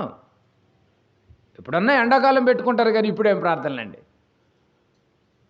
చూడండి, మన మాటలు ఇలాగా ఉంటాయి కదండి. ఎక్కడ ప్రార్థనలు పెడితే ఎక్కడ ప్రాబ్లమ్స్ వస్తాయోనని క్యాలిక్యులేషన్స్ దయచేసి పొరపాటు కూడా ఇక్కండి. అదే చెప్తున్నాడు లోకసువార్త 1వ అధ్యాయం. లోకసువార్త 1వ అధ్యాయము 28వ వచనం చూడండి. ఇప్పుడు 28 చూడండి. ఇందాక 38 చూసాం, ఇప్పుడు 28 చూడండి. ఆ దూత లోపలికి వచ్చి ఆమెను చూచి, మరి అని అంటుంది దూత, గాబ్రియేలు దూత, దయాప్రాప్తురాలా నీకు శుభము. నువ్వేం టెన్షన్ పడగాకు, నీకు నీ మీద ప్రభు దయ మెండుగా ఉండునుగాక. ఉందా అండి? దయాప్రాప్తురాల నీకు శుభము, నీకు శుభము, ప్రభు నీకు తోడై ఉన్నాడని చెప్పాను. ప్రభు నీకు తోడై ఉన్నాడని చెప్పాను. ఏమండి, ప్రభు నీకు తోడై ఉన్నాడన్న సంగతి అననీయ గమనించాడు. ప్రభు నాకు తోడై ఉన్నాడని యెహోషువ గారు గమనించి ఏమండి ఆధిపత్యాన్ని కొనసాగించాడు. మరియా గర్భాన్ని దాల్చి ఏమండి పరిశుద్ధాత్మ ప్రేరణతో గర్భాన్ని దాల్చి సమాజంలో ఎన్ని మాటలైనా నిందలైనా అవమానాలైనా భరించి ప్రభువుకు ఒక మంచి రూపాన్ని ఇవ్వడానికి 9 నెలలు మోసిన గర్భం కనిపిస్తోంది తెగించి. మరి నువ్వు నేను ఒకవేళ పిరికి వాళ్ళుగా ఉన్నామేమో ఈరోజు. 2వ పాయింట్లో అదే చెప్తున్నాను. అననీయ ధైర్యం కనిపిస్తోంది, యెహోషువ గారి ధైర్యం కనిపిస్తోంది, మరియ తెగింపు కనిపిస్తోంది. అననీయ నేనున్నానంటున్నాడు. ఎంత తెగింపు అంటే ప్రాణాలకు తెగింపు, మరియ అవమానాలకి తెగింపు. ఆలోచించానండి. సంఘానికి వస్తున్నటువంటి మనము ఎంత నేర్చుకోవాలో మీరు చూడండి. అననీయ ఒక విధంగా ఏమండి సింహాల బోన్లోకి వెళుతున్నాడు. ఏడు పౌలు గారు ముందు నిలబడగలడండి అన్నయ్య? చంపటానికి ఆయన బయలుదేరాడు, కుటుంబాన్ని చంపటానికి ఆయన బయలుదేరాడు. దేవుడు ఏమంటున్నాడు? యేసు ప్రభు వచ్చి ఏమంటున్నాడు? నీకేం టెన్షన్ పడక, నువ్వు వెళ్ళి ఎదురెళ్ళి అంటున్నాడు. ప్రభువా ఇంకేమైనా ఉందా అని అంటున్నాడండి? ఏమైనా చెప్తున్నాడండి? నీకు నేనున్నాగా నీకెందుకు? చంపుతాడయ్యా ఆయన. ఏమైనా అంటున్నాడా? బాగా గమనించాలి. ఏమండి, సౌలు చంపటానికి వస్తున్నాడు, సౌలును మార్చడానికి అననీయాని పంపుతున్నాడు ప్రభు. నిన్ను నన్ను వాడుకోవాలి అంటే అననీయలాగా నేనున్నానని నువ్వు అనగలవా? అన్నావా ఏ రోజన్నా నీ దైనందిన జీవితంలో బాప్తీసం తీసుకుని? ఒకవేళ మాటతో అన్నావేమో, అననీయ చేతలతో చూపిస్తున్నాడు. ధైర్యంగా మాట్లాడుతున్నాడు. చూడండి, సౌలు చంపటానికి బయలుదేరాడు, ఎదురొస్తున్నాడు. అననీయ ఏమో మార్చడానికి వెళుతున్నాడు. ఈ రెండింటికి అసలు పొత్తు కుదురుద్దా అండి? నువ్వు నిలబడితే మారుస్తాడు సమాజాన్ని. నువ్వు నిలబడితే, ధైర్యంగా నిలబడితే ఇలాంటి సౌలుల్ని ఎంతోమందిని మార్చేయచ్చు. పిరికివాడిగా జారిపోతే సౌలులకి పెద్దపీట వేసింది నువ్వే. యేసుప్రభు పేరు చెప్పుకుని పిరికివాడిగా మారిపోయి సౌలుల్ని తయారు చేస్తుంది నువ్వే. సంఘాల్లో కావచ్చు, సమాజంలో కావచ్చు, కుటుంబాల్లో కావచ్చు. క్రైస్తవ కుటుంబాల్లో సౌలు లాంటి వారిని తయారు చేస్తుంది మీరే నిలబడలేక పిరికివారిగా తయారయ్యి. అననీయ ఎదురెళ్తున్నాడండి బాబు, ఎదురెళ్తున్నాడు. ఒక శిష్యుడు ఏం చేయాలి అంటే ప్రభువు పని ఏదైనా చెబితే, అప్పగిస్తే, నీవండి అది ఏదైనా నీకు నచ్చినా నచ్చకపోయినా నువ్వేం చేయాలి?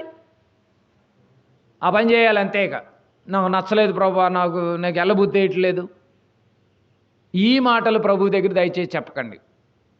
అననీయ ఒప్పుకోడు. ఇప్పుడు అననీయ కూడా నిలదెత్తాడు రేపు. దమస్కు పట్టణంలో నేనున్నాను. కనీసం నీ ఇంటికన్నా ఒకడు నిలబడి నువ్వు. బాగా ఆలోచించారు. 2వ పాయింట్లో కీర్తనల గ్రంథము.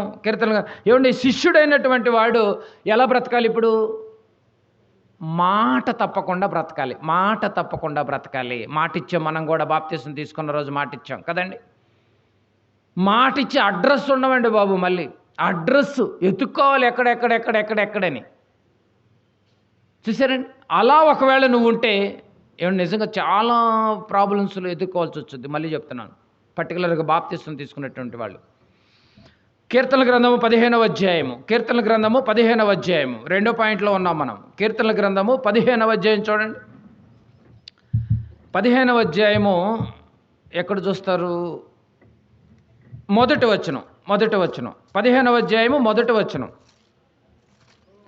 కీర్తనల గ్రంథము 15వ అధ్యాయం మొదటి వచనం. యెహోవా నీ గుడారములో అతిథిగా ఉండదగిన వాడెవడు?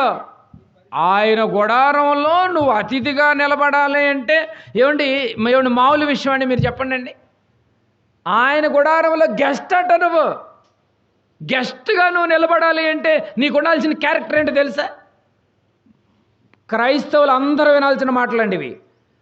ఆయన దేవుని గుడారంలో గెస్ట్గా, అతిథిగా ఆ గుడారంలో నువ్వు నిలబడాలి అంటే, ఉండాలి అంటే నీకు ఉండాల్సిన క్యారెక్టర్ ఏంటో తెలుసా? క్యారెక్టర్ ఏంటో తెలుసా అండి? 4వ వచనం చూడండి, బాగా రాసుకోవాలి, బాగా చూడాలి. అతని దృష్టికి నీచుడు, అసహ్యుడు, అతడు యెహోవా యందు భయభక్తులు గలవారిని సన్మానించును. ఇది అండర్లైన్ చేసుకోవాలి. అతడు ప్రమాణము చేయగా, ప్రమాణం చేశారుగా గుడారంలో ఉంటానని, బాప్తిసం తీసుకుని దేవుని కోసం బతుకుతానని ప్రమాణం చేశారుగా. చేసిన వాళ్ళు ఎవరో చేతులు ఎత్తండి ఒకసారి. బాప్తిసం తీసుకున్న వాళ్ళు చేశారా? చేశారు. ఏమని ప్రమాణం చేశారు? నీ గుడారంలో మేము అతిథిగా పడి ఉంటామని చెప్పి ప్రమాణం చేశారు. ప్రమాణం చేసినటువంటి మీకు మరోసారి గుర్తు చేస్తున్నాడు, నా గుడారంలో నువ్వు గెస్ట్గా ఉండాలంటే నీకు ఉండాల్సిన క్వాలిఫికేషన్ ఏంటో తెలుసా? ప్రమాణం చేసావు కదా, క్వాలిఫికేషన్ ఏంటో తెలుసా? వాడు నష్టము కలిగినను మాట తప్పడా. క్యాలిక్యులేషన్ వేస్తారా? అసలు గుడారంలోకి వచ్చినటువంటి వాడు, గెస్ట్గా ఉండాల్సిన వాడు అతిథిగా ఉండాలంటే నష్టం తాండవిచ్చుద్ది నీకు. నష్టము కలిగినను ప్రమాణం చేసిన వాడు ఏం చేయడు? మాట తప్పడు. ఎంత బాగుందండి బాబు. మరి మనం నష్టం జరుగుద్దంటే చాలు ముందు మాట మార్చేస్తాం. నువ్వా ప్రమాణం మీద నిలబడేది? దొంగ ప్రమాణాలు కాదు. నువ్వు పెళ్లి రోజు ప్రమాణాలు చేసి 6 నెలలకు వచ్చేసరికి డైవర్స్కి అప్లై చేసావంటే ఆ రోజు సంఘం ఎదుట, దేవుని ఎదుట నువ్వు చేసింది దొంగ ప్రమాణం. బాప్తిసం తీసుకున్న రోజు కూడా యేసుప్రభు వరుడైతే నువ్వు వధువైతే ఆయన ముందు నీళ్ళల్లో ప్రమాణం చేసింది నీది కూడా దొంగ బాప్తిసం అన్నమాట. చెక్ చేసుకో, నీ రిపోర్ట్ బయటకు వస్తుంది. క్రైస్తవులారా, ప్రమాణము చేసిన వాడు ఆయన గుడారములో అతిథిగా ఉంటాడు. అతిథిగా ఉండాలి అంటే, గెస్ట్గా ఉండాలంటే నీకు కొన్ని ప్రాబ్లమ్స్ జరుగుతాయి. ఏం జరుగుతాయి? నష్టం కలుగుద్ది. నష్టము కలిగినను మాట తప్పడు. ఉందా అండి?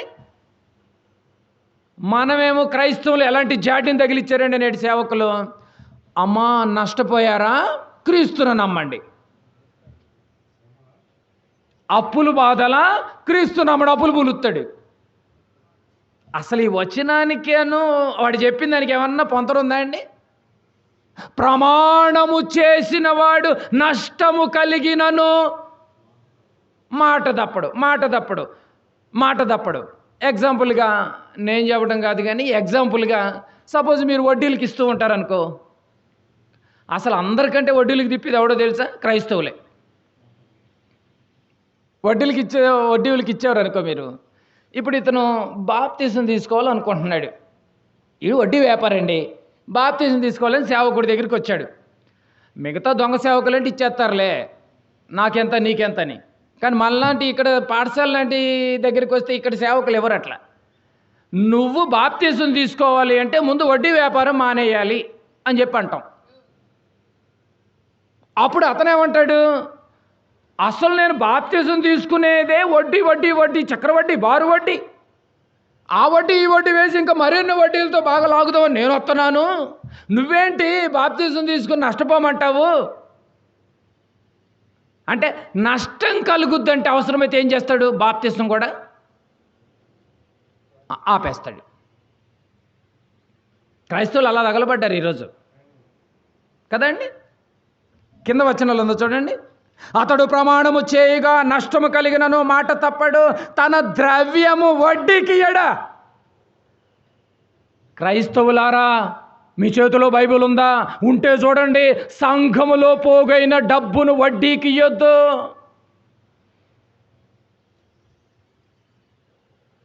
వడ్డీకి ఇస్తే నువ్వు దేవుని గుడారములో, దేవుని సంఘములో గెస్ట్వు కాదు, నువ్వు ఒక దరిద్రుడివి. పైన చెప్పుకుంటూ వచ్చాడు కదండి, నా గుడారములో ఎవరనుకున్నా గెస్ట్, వడ్డీకి ఇచ్చేవాడు గెస్ట్ కాదు, దరిద్రుడు, ఆడు అడుక్కునేవాడు, మాట తప్పనివాడు, నిరపరాధిని చెరుపుటకై లంచము పుచ్చుకొనడు. వాడు వాస్తవంగా నిరపరాధి. వాణ్ణి జరపడానికి లంచం పుట్టుకొని న్యాయాన్ని అన్యాయంగా, అన్యాయాన్ని న్యాయముగా మార్చి వచ్చిన డబ్బుతో విచ్చలవిడిగా ఉండిపోతున్నారే క్రైస్తవుల గురించి సుమా, అన్యుల గురించి కాదు ఇక్కడ చెప్తుంది. క్రైస్తవులు ఎలా తయారో తెలుసా? వీళ్ళు మాట మీద నిలబడ్డవాళ్ళు కాదంటండి, దొంగ ప్రమాణాలు చేశారు, దొంగ ప్రమాణాలు చేసి సేవలో దిగారు, దొంగ ప్రమాణాలు చేసే బాప్తీసాలు ఇచ్చారు. లేదు మాది ఒరిజినల్ బాప్తీసం అంటే సంఘంలో ధనం వడ్డీకి ఎందుకు ఇప్పిస్తున్నావు చెప్పాలి. నాయకుడే సరిగా లేడీడు ఈరోజు. అంటే నువ్వు గుడారంలో అతిథులుగా ఉండాల్సిన పిల్లలు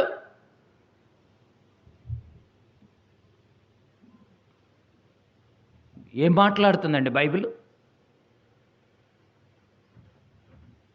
అననీయ లాంటి విధేయత చూపేవాడు ఎవరున్నారు ఈరోజు?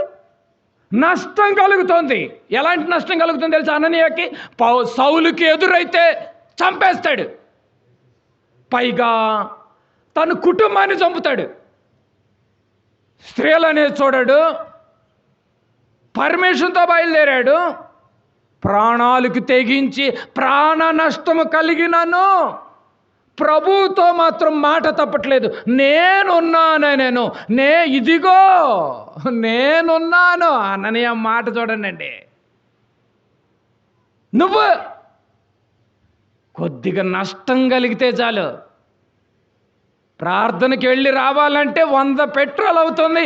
ఎక్కడ ఇది ఎవరిస్తారని అంటున్నారండి బాబు.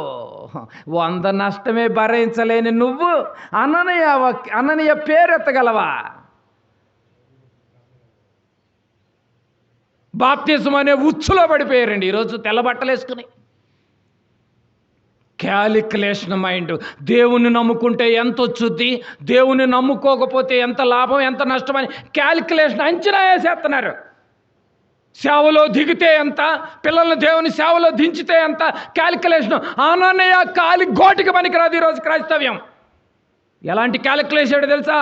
ప్రాణ నష్టము జరుగుతుందని తెలిసినా సౌలుకి ఎదురెళ్తున్నాడు అననీయ. దమస్కు పట్టణంలో ఒకే ఒక్కడు అననీయ ఉన్నాడంట. నా పిలుపుకి రెస్పాండ్ అయ్యాడు అననీయ. ఇదిగో నేనున్నాను.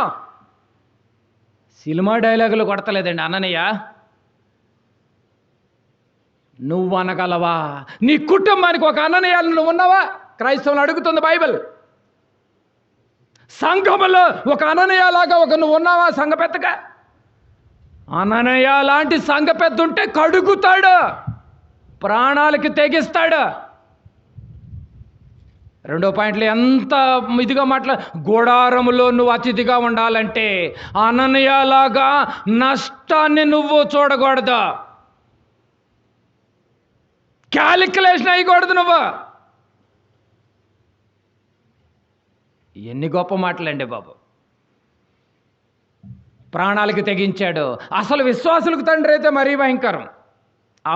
అబ్రహాం గారు 22వ అధ్యాయం ఆదికాండము, 22వ అధ్యాయం ఆదికాండము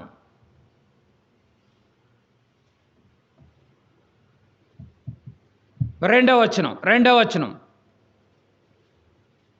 బాగా చూడాలి మీరు. బైబిల్ పాఠశాలలో బోధించేవన్నీ ఆత్మీయ జీవితాన్ని నిలబెట్టేవి. రేపు ప్రభు ముందు ధైర్యముగా తలెత్తుకుని నిలబెట్టేవానిగా నిలబెట్టుద్ది, అంతేగాని రొమ్ము కొట్టుకునే పరిస్థితి తీసుకురానివ్వదు.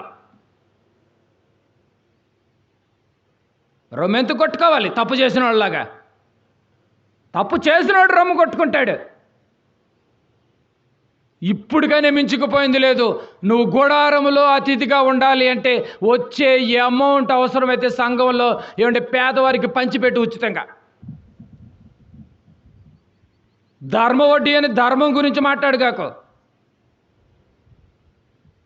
బాగా గమనించాలి ప్రియమైన దేవుని వారలారా. 22:2 చదువమ్మా. అప్పుడు ఆయన బాగా చదవాలి. అప్పుడు ఆయన నీకు ఒక్కడై ఉన్నా నీ కుమారుని అబ్రహాము అనగా నీవు ప్రేమించి ఇస్సాకును తీసుకొని, నీవు ప్రేమించి నా ఉంటదే,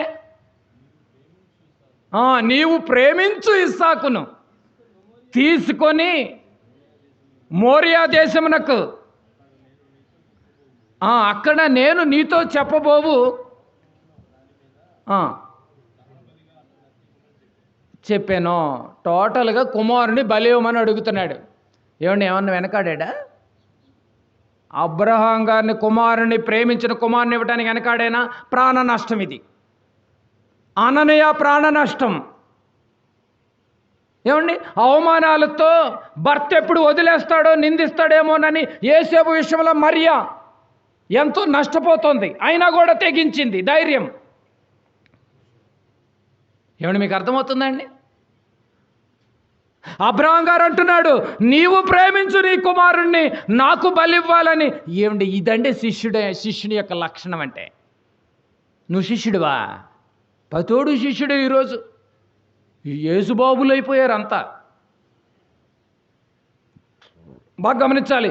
ఈరోజు అన్ని క్యాలిక్యులేషన్ వేసుకునే తత్వమేనండి బాబు సేవలో. దేవుని నమ్ముకుంటే ఎంత, మాకేం వస్తుంది, అన్ని క్యాలిక్యులేషన్ మైండే. ఇలాంటి వారిని గెంటేయాలి, అసలు దగ్గరికి కూడా రానియకూడదు.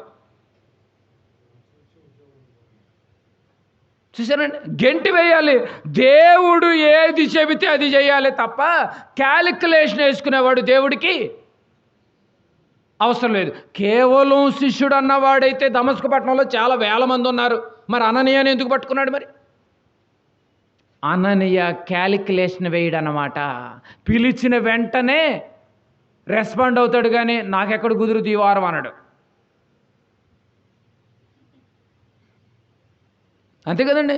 అసలే పనుల టైం మనకెక్కడ, అబ్బో ఈ ఎండలో మేవాడు వచ్చేదండి బాబు. అననీయ ఏమని అంటున్నాడండి సౌలు విషయంలో? అలా అయితే నువ్వు శిష్యుడు అనిపించుకుంటావు. మళ్ళీ చెప్తుంది బైబిల్.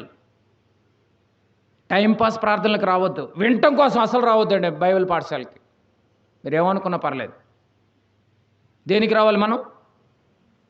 ఏదైతే విన్నామో ఆ విన్నదాన్ని పాటించి ప్రవర్తించి అనుసరించి నా వాడే నీతిమంతుడని చూడండి. నీతిమంతుడని చూడండి. ఎన్ని చూసాం ఇప్పటికీ? 2 పాయింట్లు చూసాం. ఒక్క వాక్యాన్ని కదిలిస్తే నిజంగా ఎన్ని విషయాలు బయటకు వస్తున్నాయండి. క్రైస్తవ సంఘాలలో వాక్య పఠనం చేపిస్తున్నారు, కానీ దాని భావం చెప్పరు. ఇక మూడవదిగా ఆలోచిద్దాం. అననీయ చూశాడండి. అననీయ ఎంత నిలబడ్డాడో చూశాడండి. క్యాలిక్యులేషన్ మైండ్ లేదు. వాడు నష్టము కలిగినను ఏం చేయడు? మాట తప్పడు. మాకు అందరి నుంచి రావడానికి ఎంత ఖర్చు అవుతుందో తెలుసా? అన్నీ నాకే చెప్పకండి, మళ్ళీ పోయి నాకే చెప్తారు. మళ్ళీ బ్రదర్ ఎంత అవుతుందో తెలుసా మేము రావటానికి? పోయి నాకే చెప్తే ఇంక నాకు ఎలా ఉంటుందండి? నష్టము కలిగినను మాట తప్పడు. అలాంటి వాడే గుడారంలో అతిథి, గెస్ట్. నాకు గెస్ట్ అంటున్నాడు దేవుడు, నాకు వాళ్ళ నా అతిథులు. ఇక మూడవదిగా చూద్దాం. 9వ అధ్యాయం అపోస్తల కార్యములు 9వ అధ్యాయం. అపోస్తల కార్యములు 9వ అధ్యాయము 17వ వచనాన్ని చూడండి. 9:17. అననీయ వెళ్ళిపోయాడు. ఇక పిలుపుకు లోబడ్డాడు. అననీయ క్యాలిక్యులేషన్ అని పక్కన పెట్టి అననీయ వెళ్ళి ఆ ఇంట ప్రవేశించి అతని మీద చేతులు పెట్టాడు. ఇప్పుడు చేతులు పెట్టాడు. ఏమంటున్నాడు చూడండి. సౌలా, ఆ పదాలు మీరు బాగా గమనించాలి. మీరు చదువుకోవటం అలవాటైంది, కొంతమంది చదవరు అనుకో బైబిల్. సౌలా అని వెంటనే ఏమన్నాడు చూడండి. ఏమన్నాడు చూడాలి, అసలు ఎంత బాగుందో చూడండి. సౌలా సహోదరుడా. ఏంది ఇలా మారిపోయాడేంటి అననీయ? లోపల ఒకటి పెట్టుకుని పైకి మాట్లాడతాం అట్లే లేదు, లోపల అలాగే ఉంది. బయటికి కూడా ఏం మాట్లాడుతున్నాడు? ఒక క్రూరుణ్ణి, ఒక మూర్ఖుణ్ణి, ఒక ప్రాణాన్ని తీయటానికి ముందుకు నిలబడేటటువంటి వాడిని సౌలా సహోదరుడా ఆ పదాలు చూసారు లేదు? సౌలా సహోదరుడా అంటున్నాడు చూడండి. ఏమండి, ఏ వ్యక్తి అయినా తనను చంపటానికి, తన కుటుంబాన్ని చంపటానికి వచ్చినటువంటి వాడిని, ఆ వ్యక్తిని చూసి సహోదరుడా అంటాడా? బ్రదర్, చంపటానికి వచ్చావా? మా కుటుంబాన్ని తీసుకెళ్ళి జైల్లో పడేద్దామని వచ్చావా? బ్రదర్, సహోదరుడా, సౌలా. ఆ మాటలేంటండి బాబు? ఆ సందర్భాలు మీరు ఎప్పుడైనా చూసారు అసలు? సౌలా సహోదరుడా, ఈ మాట అననయ అనగలిగాడు, నువ్వు అనగలవా? మనకు అసలు ఏమాత్రం తేడా జరిగితే చాలు, ఆ రోజు నుంచి అన్ని చిందులేక. నేను నిజమే కదండి? ప్రాణాలను తీస్తడానికి రెడీగా ఉన్న సౌలు ముందు నిలబడి చేతులేసి మళ్ళీ మనమైతే ప్రైజ్ లార్డ్ బ్రదర్, సహోదరుడు ఇటుంటాడు, ప్రైజ్ లార్డ్ బ్రదర్, ఇదేది. కానీ సౌలు మీద ఏం చేశాడు? చేతులుంచి సౌలా సహోదరుడా. ప్రాణాలు తీసేటటువంటి వారిని కూడా మనం ఎంతగా ప్రేమించాలి. మనమేమో కక్షలు పెట్టి కూర్చుంటాం. సౌలా సహోదరుడా, ఎవరో ఒక వ్యక్తి కొట్టడానికి సిద్ధపడితే అప్పుడు నీ నోట ఈ మాట రావాలి, బ్రదర్. ఎందుకు బ్రదర్ అనవసరంగా చంపుతారు? చూసారండి, మేము చేసిన ఎందుకు చంపుతున్నాడు? చంపటానికి వచ్చిన శత్రువులతో కూడా ఎలా మాట్లాడుతున్నాడో చూడాలి. బుద్ధి నేర్పుతున్నాడు, బోధ నేర్పుతున్నాడు. ఎవరు? అననీయ గారు. సౌలా సహోదరుడా. ఏమన్నా అంత స్పీడ్గా ఎలా అనగలుగుతామండి? తెస్సలోనికి రాసినటువంటి పత్రిక మొదటి పత్రిక 4వ అధ్యాయం. తెస్సలోనికి రాసినటువంటి మొదటి పత్రిక 4వ అధ్యాయము 10, 11, 12 వచనాలు చూడండి. అలాగుననే మాసిదోనియా అంతటా ఉన్న సహోదరులందరినీ మీరు ప్రేమించుచున్నారు. సహోదరులారా, మీరు ప్రేమ యందు మరి ఎక్కువగా అభివృద్ధి నొందుచుండవలెననియు. ప్రేమ యందు అభివృద్ధి. ఇప్పుడు ఎవరు నొందాడు? అననీయ ప్రేమలో ఎలా ఉన్నాడు?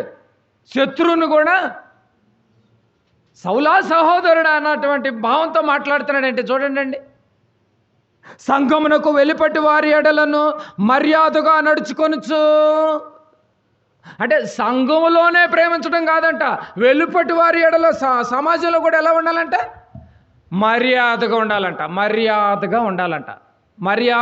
ఉండాలంట. చూసారంటే, అంటే నీ నోటి మాట, నువ్వు మాట్లాడే మాట, నీ తీరు బాగుండాలండి. మన మాటలు ఎలా ఉంటాయి? మాట్లాడితే చాలు గొడవలు అయిపోతాయి. చూసారండి, ఏమండి, చంపేటటువంటి వాళ్ళని సహోదరుడా సౌలా అనంగానే నిజంగా చంపుతాడండి. బాగా గమనించాలి మీరు. మనకి ఎవరో గిట్టనటువంటి వాళ్ళని భోజనానికి వెళ్ళి పిలిచి, బ్రదర్ కొంచెం భోజనం పెట్టుకోండి అని చెప్పి ఆ వడ్డల్లో వడ్డించేసి, ఏ బాబు ఈ పప్పులో కొద్దిగా నెయ్యి కొంచెం వడ్డించండి అని చెప్పేసి ఆ శత్రువు దగ్గరికి నిలబడి మరీ వేయించావు అనుకో, వాడు అన్నం తింటూ మానేసి నీ అంకే చూస్తూ ఉంటాడు. ఆ రోజు ఫుల్ భోజనం చేసేస్తాడు. తినడు, కానీ హ్యాపీగా వెళ్తాడండి బాబు. అరే, నిద్ర పడకపోయినా కూడా నన్ను భోంచేసావని అడిగాడే, ఇంకొద్దిగా వడ్డిచ్చని అడిగాడే. చూసారండి, అననీయ కూడా అదే చేస్తున్నాడు. చూడండి, సౌలా సహోదరుడా. ఆ పదాలు మీరు క్యాచ్ చేయాలి. అసలు మనం కూడా అంత గొప్పగా మారాలంటున్నాడు. ఇక్కడికి వచ్చేసరికి ఏమంటున్నాడు? మరి ఎక్కువగా ప్రేమ యందు అభివృద్ధి నొందొచ్చు కదండి. మరి ఎక్కువగా అభివృద్ధి నొందొచ్చు ఉండవాలనని సంఘమునకు వెలుపటి వారి ఎడలను మర్యాదగా నడుచుకొనొచ్చు. మీకేమీ కొదువ లేకుండునట్లు మేము మీకు ఆజ్ఞాపించిన ప్రకారము మీరు పరుల జోలికి పోక మీ సొంత కార్యములను జరుపుకొనుట యందును మీ చేతులతో పనిచేయుట యందును ఆశ కలిగి ఉండవాలని మిమ్మల్ని హెచ్చరించుతున్నాను. టోటల్గా ప్రేమలో ఏముండాలి? మనకి అభివృద్ధి ఉండాలి. ప్రేమలో అభివృద్ధి ఉండాలంటున్నాడు. ఇలాంటి మధురమైనటువంటి మాట సౌలుని పలకరించే విధానంలోనే అర్థమైపోతుంది. 22:13 అపోస్తల కార్యములు 22:13 చూడండి. 9లో చూసాం కదా ఈ సందర్భం. 22:13లో కూడా ఈ సందర్భాన్ని మళ్ళీ ఒకసారి లేవనెత్తుతున్నాడు. చూడండి, 22:13 అపోస్తల కార్యములు 22వ అధ్యాయము 13వ వచనం. 9లో జరిగింది కదండి సందర్భం. 22లో కూడా మరీ మెన్షన్ చేసి మాట్లాడుతుంది చూడండి. Same reference. 22:13 చూడాలి.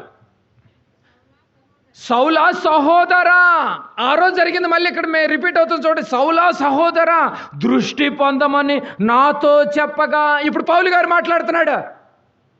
ఆ రోజు అననీయ అనేటటువంటి ఒక భక్తుడు శిష్యుడు నా దగ్గరకు వచ్చి, నేను విడిగా చిత్రహింసలు పెడుతుంటే అలాంటి నన్ను ఒక తోటి శిష్యుడు సౌలా సహోదరుడా అన్నాడయ్యా. ఆ రోజు ఆ మాటకే నాలో ఆలోచన కలిగింది అంటున్నాడు ఇప్పుడు అపోస్తల కార్యముల్లో. సౌలా సహోదరా, దృష్టి పొందమని నాతో చెప్పగా ఆ గడియలోనే నేను దృష్టి పొంది అతన్ని చూచితేనే.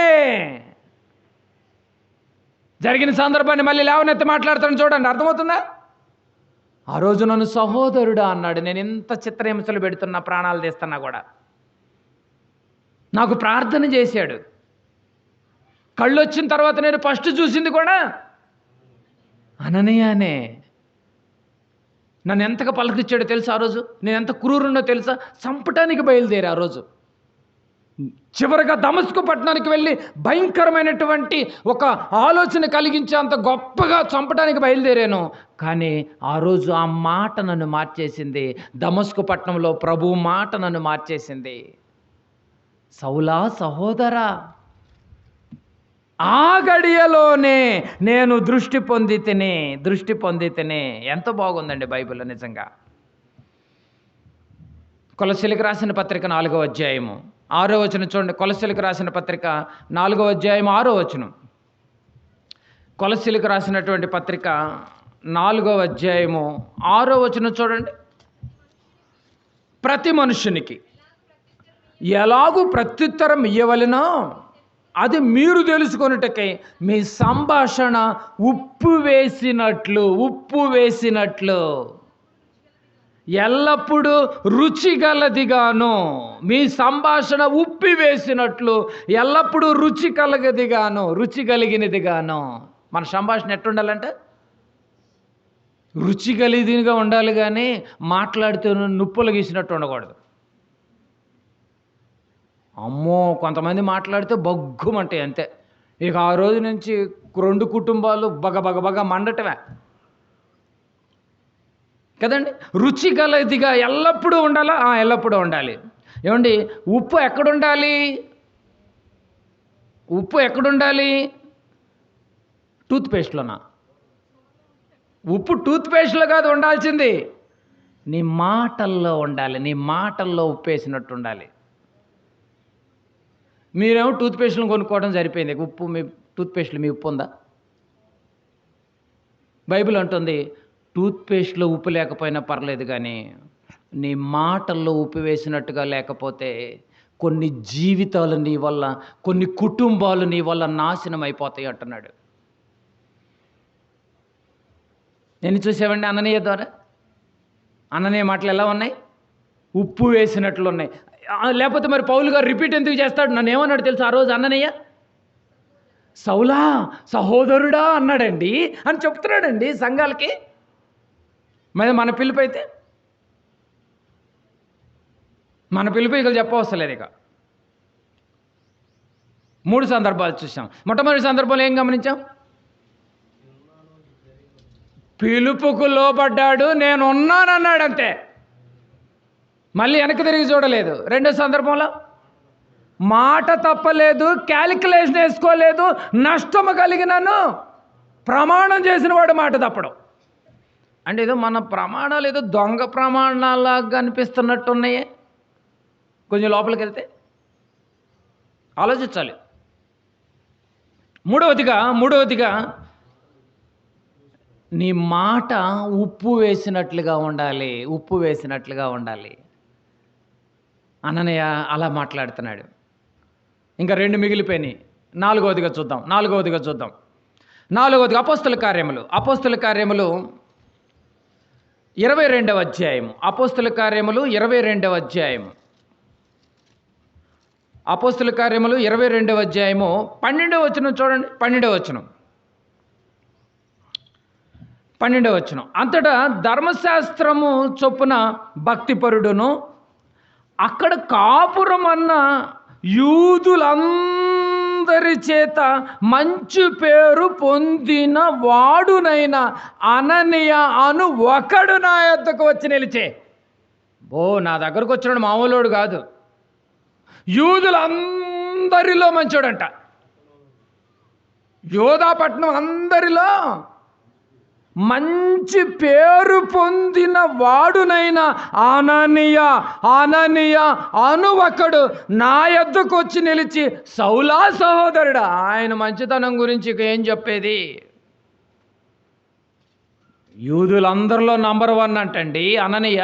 అలాంటి వాడు నా దగ్గరకు వచ్చి నా కళ్ళు పోతే ప్రార్థన చేయటానికి ప్రభువు పంపితే సౌలా సహోదరుడు అంటాడు. ఆ ప్రాణాలు తీయటానికి నీ వచ్చినటువంటి నన్ను.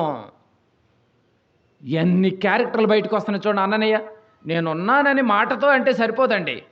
దేనికి ఉండాలి నువ్వు సిద్ధంగా? ఇదిగో అన్ని విషయాలు సిద్ధంగా ఉండాలి. మనం క్యాలిక్యులేషన్ మైండ్లు అన్నీ కదండి. నేను అంతటి ధర్మశాస్త్రమందు భక్తిపరుడు అంటే ఏమండి? పాపము చేయని వాడు భక్తిపరుడు కాదు. కరెక్ట్గానే చెప్పాను. భక్తిపరుడు అంటే పాపము చేయని వాడు భక్తిపరుడు కాదు. మరి ఎవడు భక్తిపరుడు? ఎవడు భక్తిపరుడు? పాపాన్ని అసహించుకునేవాడు భక్తిపరుడు. తేడా ఉంది, మీరు తేడా గమనించాలి. పాపం చేయని వాడు భక్తిపరుడు అయితే నేను ఎవరు పాపం చేయట్లేదు అంటాడు. కానీ పాపాన్ని అసహించుకునేవాడే భక్తిపరుడు. చూద్దాము బైబిల్లో సామెతల గ్రంథం 8వ అధ్యాయము. సామెతల గ్రంథము 8వ అధ్యాయము 4 పాయింట్లు మనకి ఏం కనిపిస్తుంది? అన్నయ్యని చూడంగానే అసలు పట్టణంలోనే మంచోడంట. మనమైతే అసలు మన పేరు చెప్పాలి, ఊర్లో ఉంటుందండి వాడ ఆ నవ్వులోనే ఉంటుంది. ఇక సంఘ పెద్దల గురించి చెప్పే పనే లేదు. అసలు బయట లోకల్ మనుషులు అంటున్నామంటే ఒక అర్థం ఉంది. సంఘములో నాయకులు, అధ్యక్షులు, ఏమండి సంఘాన్ని నడిపించే వాళ్ళు, కాపర్లు, వాళ్ళ గురించి కూడా ఈరోజు అసలు ఎంత చీప్గా మాట్లాడుకుంటారో తెలుసా? అననీయ ఎలా మాట్లాడుతున్నారో తెలుసా? అననీయ గురించి ఏం మాట్లాడుతున్నారు? మంచివాడునైనా కదండి. 13వ వచనం, 8-13 చూడాలి. 8వ అధ్యాయం 13వ వచనం. సామెతల గ్రంథము 8వ అధ్యాయము. పాపాన్ని చేయనివాడు భక్తిపరుడు కాదు, పాపాన్ని అసహించుకునేవాడు భక్తిపరుడు అని ఉంటుంది చూడండి బైబిల్. యెహోవా యందు భయభక్తులు కలిగి ఉండుట, చెడుతనము అసహించుకొనుటయే. అసహించుకునేవాడు భక్తిపరుడు. బాగా గమనించాలి. ఏమండి, నీవు తాగపోవచ్చు. బాగా గమనించాలి. నువ్వు తాగపోవచ్చు, మందు కొట్టకపోవచ్చు, కానీ మందు అంటే నీకు మహా ఇష్టం. మందు భలే ఉంటుందిరా, కానీ నేను తాగను అంటే పొద్దుగూకులో ఆ మందు గురించి డిస్కషన్ చేస్తున్నావంటే నువ్వు తాగపోవచ్చు, కానీ నువ్వు తాగుపోతువే. నువ్వు వ్యభిచారం చెయ్యవు, కానీ పొద్దుగూకుల అమ్మాయిల గురించి మాట్లాడతావు. నేను చేయట్లేదు కదండి. ఏమంటే చేసినోడు కంటే మాట్లాడుకున్నవాడు మరి పెద్ద ఘోరమైన వ్యభిచారి. అర్థమైంది మీకు పాయింట్? అందుకే అంటున్నాడు పాపం చేయని వాడు భక్తిపరుడు కాదంట, పాపాన్ని అసహించుకునేవాడు భక్తిపరుడు అంట. బాగా గమనించాలి మీరు. తాగుడంటే నీకు ఇష్టమే, కానీ తాగు, కానీ లోపల అంతరంగం మాత్రం ఇష్టం. వ్యభిచారం నీకు ఇష్టం, కానీ చెయ్యు. తేడా ఏముంది? నువ్వు ఒక వ్యభిచారిలాగానే కనపడుతున్నావు. అందుకని అసహించుకోవాలంటండి బాబు. ఏమండి, సినిమాలంటే నీకు ఇష్టమే, కానీ చూడవు అంతే. లోపల మాత్రం అబ్బా అసలు సినిమా భలే ఉంటుందిరా, కానీ ఏం చేద్దాం, చూడకూడదుగా. ఎట్టయితే నువ్వు ఆ జాతే, నువ్వు అసహించుకోవట్లేదు, నువ్వు ఒక పాపి అయితే. సీరియల్ మానేసారని మీరు అనుకుంటున్నారు, కానీ అసలు ఆ ఋతురాగాలు సీరియల్ ఉండేది అది చెప్పుకున్నా కూడా నువ్వు చూసినట్టే.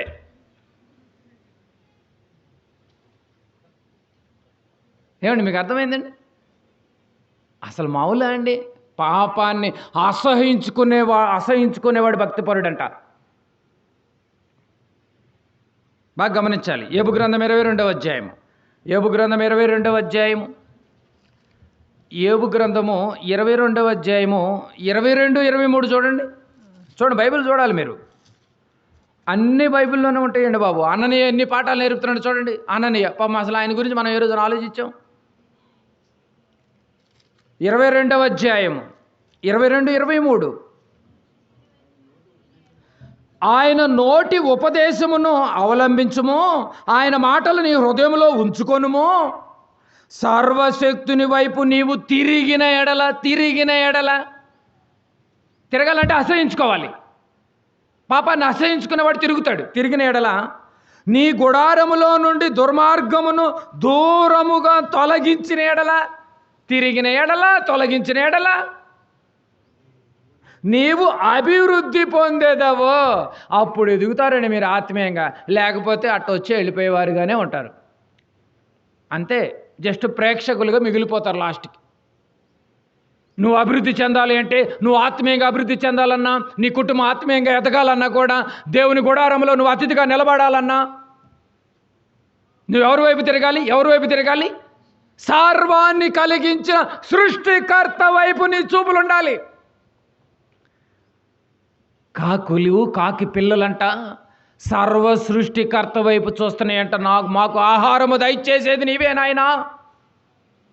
అరచుచుంటూ కాకి పిల్లలకు ఆహారము దయచేసిన వాడు ఎవడా? ఇదే గ్రంథంలో ఉంటుంది.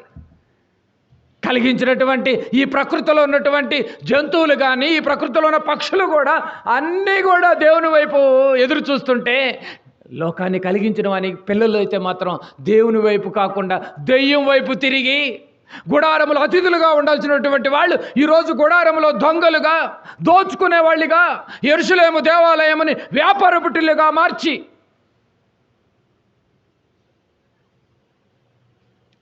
ఆత్మీయతలో అభివృద్ధి చెందాల్సినటువంటి వాళ్ళు లోకానుసారంగా అభివృద్ధి చెంది దేవునికి దూరం అయిపోతున్నారు. నాయన, నేను నష్టము కలిగినను, నేను మాట తప్పను, పిలుపుకు లోబడి చిత్తము ప్రభువా నేనున్నానని ఒక అననీయ మాట్లాడుతున్నాడు.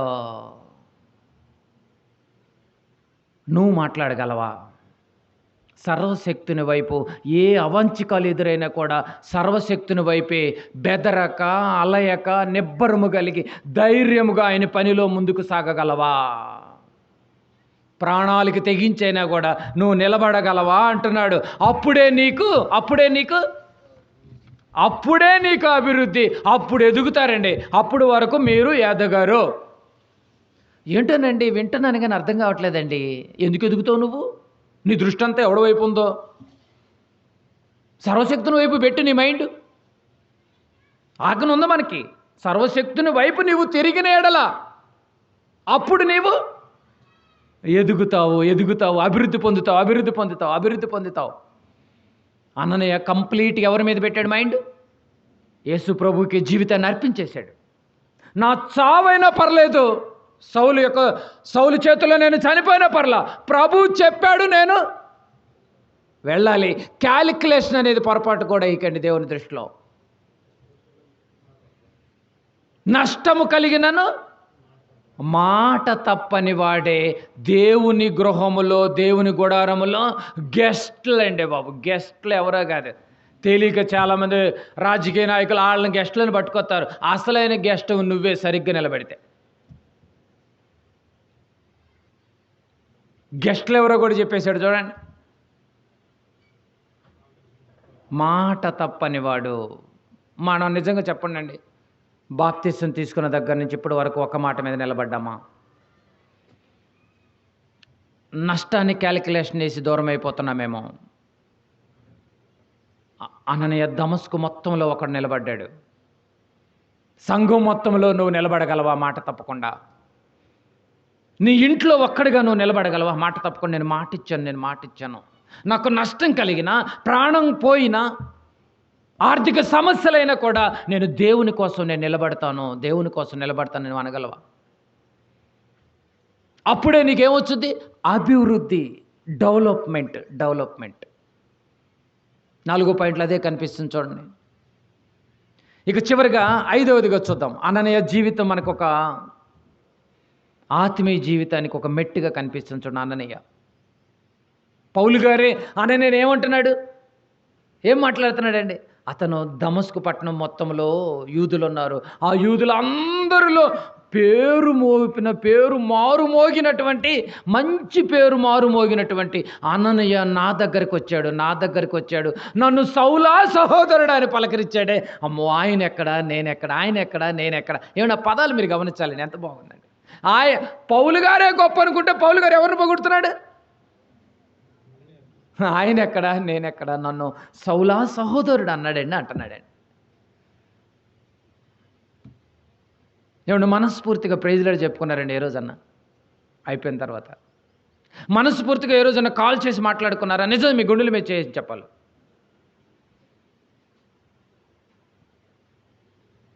కదా, మీ చుట్టాలకైతే హృదయపూర్వకంగా కాల్ చేసి మాట్లాడుకుంటారు పొద్దుగూకులు. మీ కాల్ లిస్ట్ తీస్తే మొత్తం బయటపడుద్ది. ఏ రోజున మీ సహోదరుడికి కాల్ కొట్టావా నువ్వు? చూసారా, అననీయ గురించి పౌలు గారు ఎంత గొప్పగా మాట్లాడుతున్నారు చూడండి. మారిన పౌలు గారు ఎలా మాట్లాడారు చూసారు. నన్ను సహోదరుడా అన్నాడు. సంఘాలకి చెప్తున్నాడండి. అన్నాడా లేదండి? ఆయన అలటానికి అసలు ఆయన క్యారెక్టర్ ఏంటో తెలుసా? యూదులు అందరిలో మంచి పేరు పొందినటువంటి అననీయ నన్ను పలకరించడం ఏంటి, నా దగ్గరకు వచ్చి నిలుచోవటం ఏంటి, ప్రార్థన చేయటం ఏంటి, నాకు కళ్ళు రావటం ఏంటి, కళ్ళు వచ్చిన వెంటనే ఆయన నేను చూడటం ఏంటి.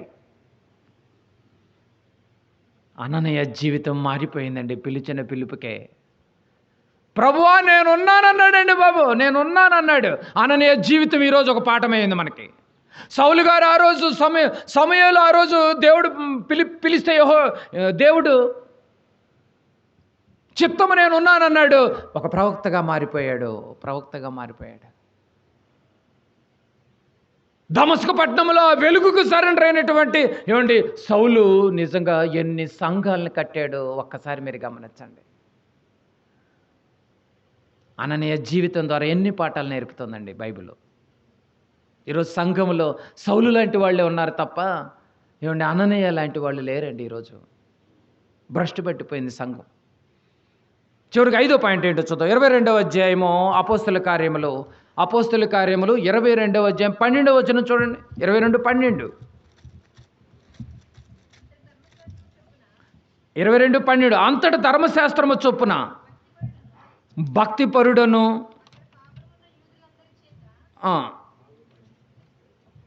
4వ పాయింట్లో భక్తిపరుడు అని ఉంది. భక్తిపరుడు 4వ పాయింట్ భక్తిపరుడు, రైట్. 4వ పాయింట్ ధర్మశాస్త్రము చొప్పున భక్తిపరుడను 4వ పాయింట్ భక్తిపరుడు. ఇక 5వ పాయింట్లోకి వచ్చేసరికి అక్కడ కాపురం ఉన్న యూదులందరి చేత మంచి పేరు, అందరి చేత మంచి పేరు. భక్తిపరుడు 4వ పాయింట్లో. 5వ పాయింట్లో మంచి పేరు పొందిన వాడునైన అననీయ.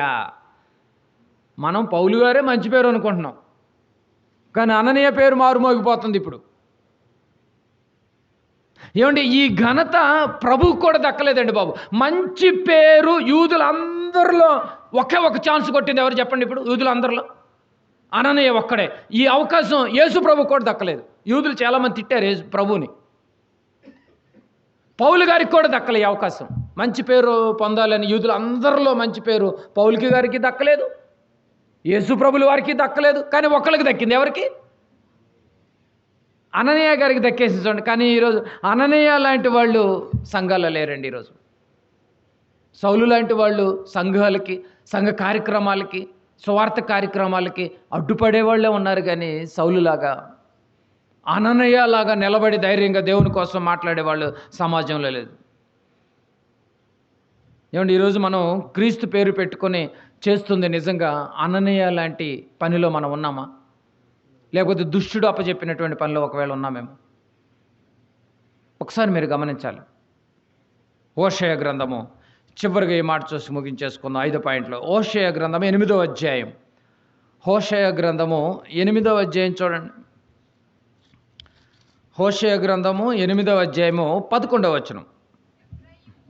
ఎఫ్రాయిము పాపమునకు ఆధారమగు బలిపీఠములను ఎన్నెన్నో కట్టెను.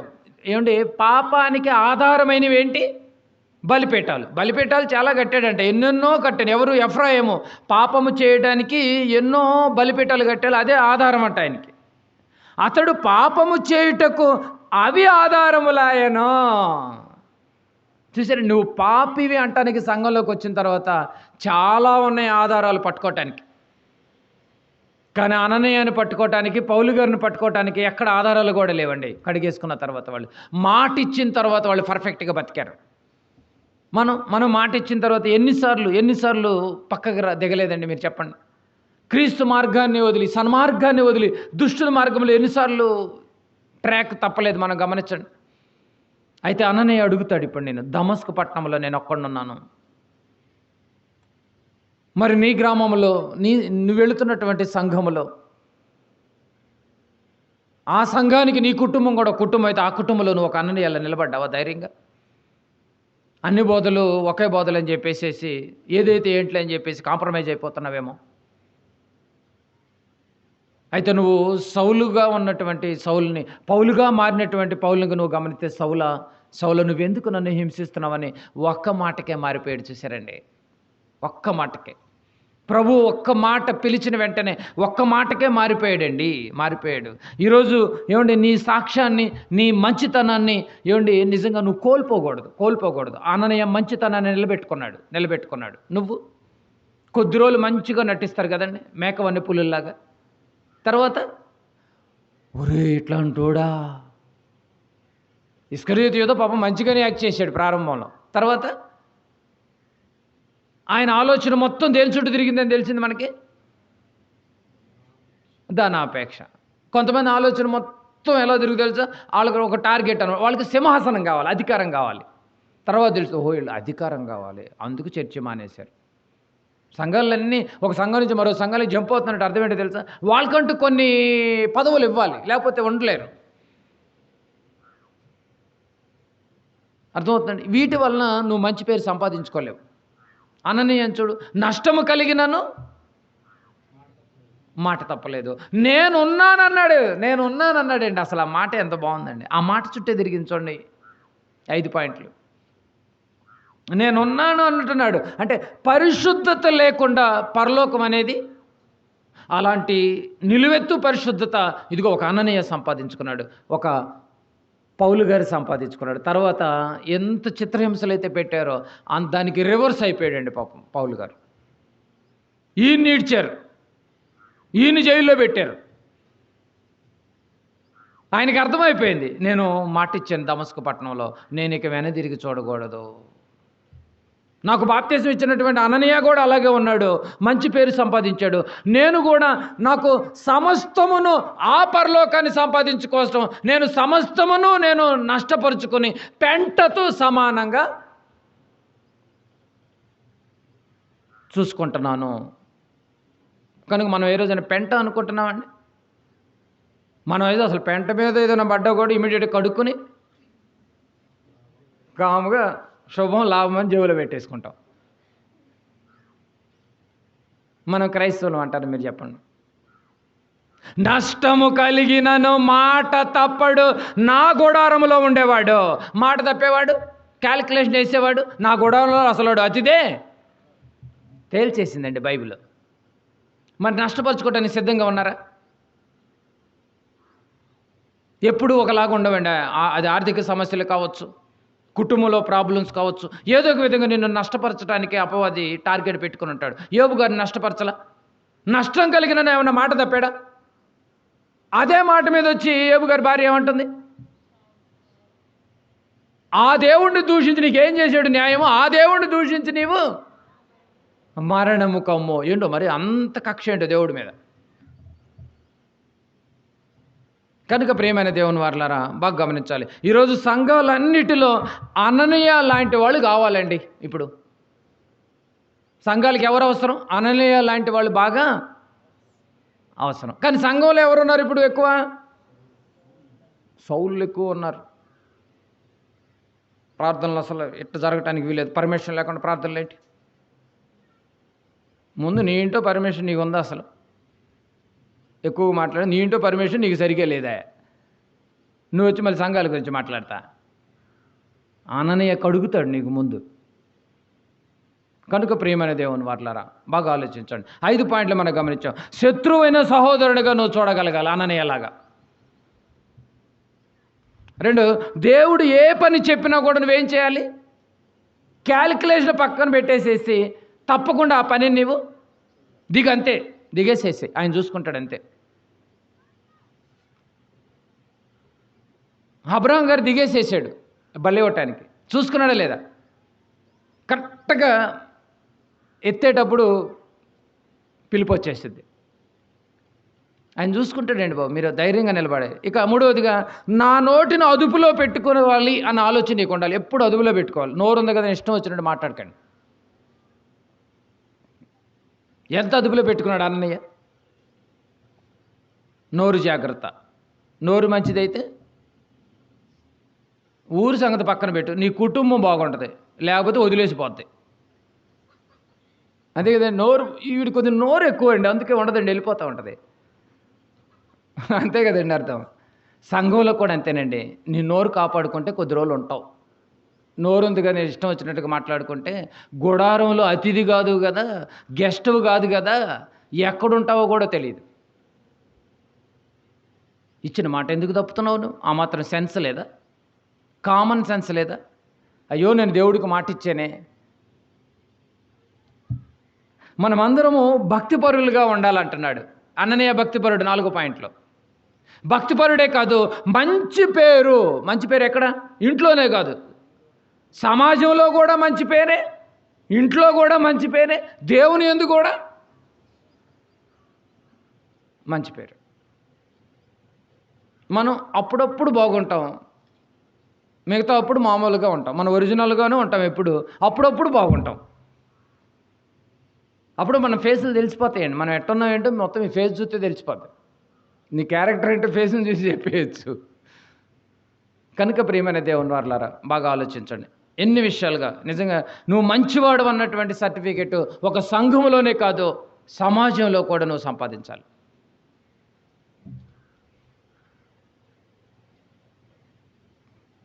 చూసారు అన్నయ్య ఎన్ని పాటలు నేర్పాడు. 9వ అధ్యాయం 10వ వచనం ఒకసారి చదువుదాం, ముగించేసుకుందాం. అపోస్తల కార్యములు 9వ అధ్యాయము, అపోస్తల కార్యములు 9వ అధ్యాయము 10 నుంచి 18 వరకు మీరు చదువుకోవచ్చు. కానీ మీకు ఈ విషయం అర్థమైపోయి ఉండాలి ఇప్పటికే. 9వ అధ్యాయం 10 నుంచి. దమస్కులో అననీయ అని ఒక శిష్యుడుండేను. ప్రభు దర్శించాడు. దర్శనంలో వచ్చి అననీయ అని పిలువగా, అతన్ని పిలువగా అతడు, ప్రభువా ఇదిగో నేనున్నా కదా రెడీగా, నువ్వు ఎక్కడికి వెళ్ళమంటే అక్కడికి వెళ్ళిపోతా. అందుకు ప్రభు, నీవు లేచి తిన్నని దనబడిన వీధికి వెళ్ళి యోధా అనువారి ఇంట తార్సువాడైన సౌలు అనువారి కొరకు విచారించము. ఇదిగో అతడు ప్రార్థన చేయుచున్నాడు. అతడు అననీయ అని ఒక మనుష్యుడు లోపలికి వచ్చి తాను దృష్టి పొందినట్లు తల మీద చేతులుంచుట చూచి ఉన్నాడని చెప్పాను. అందుకు అననీయ, ప్రభువా ఈ మనుషుడు యెరూషలేములో నీ పరిశుద్ధులకు ఎంతో కీడు చేస్తున్నాడని అతని గురించి అనేకుల వల్ల నేను విన్నాను. ఇన్ఫర్మేషన్ అయితే ప్రభు దగ్గరికి తెచ్చాడు. విన్నాను అంటే ఇక్కడున్న నీ నామమును బట్టి ప్రార్థన చేయవారు అందరినీ బంధించుటకును అతడు ప్రధాన యాజకుల వలన అధికారము పొంది ఉన్నాడని ఉత్తరం ఇచ్చాను. అందుకు ప్రభువు, నీ వెళ్ళుము. నేను చెప్పాను కదా, వెళ్ళు అంటే వెళ్ళిపోయాడా లేదండి? నువ్వు వెళ్ళుము, అన్ని జనులు ఎదుటను రాజులు ఎదుటను ఇశ్రాయేలు ఎదుటను నా నామమును భరించుటకు. భరించేవాడు కావాలండి. భరించేవాడు భర్త అని చెప్పింది లోకం కదండి. సంఘంలో ఇప్పుడు ఎవరు కావాలి? అననీయలాగా భరించేవాడు కావాలి. మాట తప్పని వాడు కావాలి. క్యాలిక్యులేషన్ వేసుకునేవాడు వద్దు. లెక్కలు చూసుకోకూడదు అసలు. భరించేవాడు లెక్కలు చూసుకోడు. మంచి పేరు ఉండాలి సంఘంలో నీకు. తిట్టుకోకూడదు ఎవడు నిన్ను.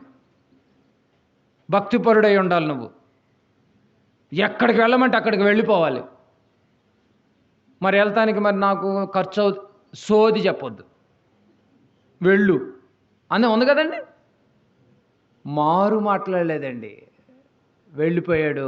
వెళ్ళి తర్వాత బాధాకరంగా మాట్లాడతలేదు అక్కడ. సౌలా సహోదరా, అబ్బా మాటలు ఎంత బాగున్నాయండి. ప్రభు పంపించాడయ్యా నన్ను.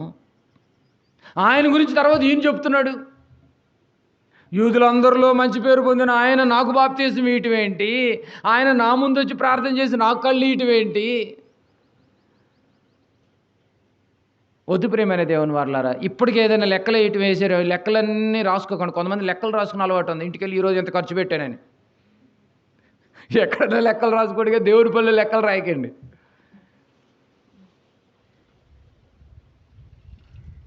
కదండి, అన్నీ గొడవలే కదండి. లెక్కలు రాసినా కూడా లెక్కలు తేల్తల. క్రిస్మస్ పండుగ అయిపోయినా కూడా మళ్ళీ క్రిస్మస్ పండుగ వస్తుంది, జనవరి పండుగ, ఇప్పటికీ లెక్కలు తేల్తల. అన్నీ గొడవలే. ఎన్ని గొప్ప మాటలు విన్నామండి, ఎన్ని గొప్ప మాటలు. నా నామమును భరించుటకును ఇతడు నేను ఏర్పరచుకొనిన సాధనమై ఉన్నాడు. సాధనం. నువ్వు కూడా సాధనంగా మారాలి. అందుకే పిలిచాడు, అననీయని పిలిచాడు, మారిపోయాడు సాధనంగా. పౌలుని పిలిచాడు, సౌలుని పిలిచాడు, పౌలుగా మారిపోయాడు సాధనంగా. భరిస్తున్నాడు. బయటపడతలేదేంటి? పౌలు బయటపడతలేదేంటి? మనమైతే బయటపడిపోతాం. నన్ను ఇలా అన్నారే, నన్ను అలా అన్నారే. పౌలు గారి వాదన ఎక్కడ ఇలా లేదు, ఎక్కడ కూడా. భరించాడు.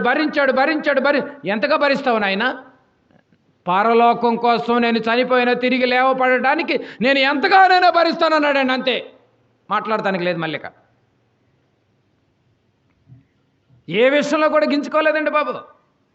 భరించుటకును ఇతడు నా నామమును కొరకు ఎన్ని శ్రమలను అనుభవింపవలెనో. ఎన్ని శ్రమలైనా పడతాడు. ఎన్ని శ్రమలు పడతాడు? ఎన్నైనా పడతాడు. ఎన్ని శ్రమలైనను అనుభవింపవలెనో నేను ఇతనికి చూపుదునని అతనితో చెప్పాను. అననీయ వెళ్ళి ఆ ఇంట ప్రవేశించి అతని మీద చేతులుంచి, సౌలా, సహోదరా, నీవు వచ్చిన మార్గములో నీకు కనబడిన ప్రభువైన యేసు, నీకు మార్గంలో దమస్కు పట్టణంలో ఎంట్రన్స్లో కనిపించాడు యేసు, ఆ యేసు నన్ను పంపించాడు. ఏంటి, దమస్కులో శిష్యులు లేరా? వేల మంది ఉన్నారు. ఆయన అననీయ ఒక్కడే నచ్చాడు యేసు ప్రభువు వారికి. మరి నీ గ్రామంలో, నీ ఊరిలో, నీ ఇంటిలో నీవు ప్రభు దృష్టికి వెళ్ళావా? ఏ రోజైనా? వెళ్ళినవాడు భరిస్తాడు, వెళ్ళినవాడు శ్రమలు పొందుతాడు, వెళ్ళినవాడు నష్టపోయినా కూడా మాట తప్పడం.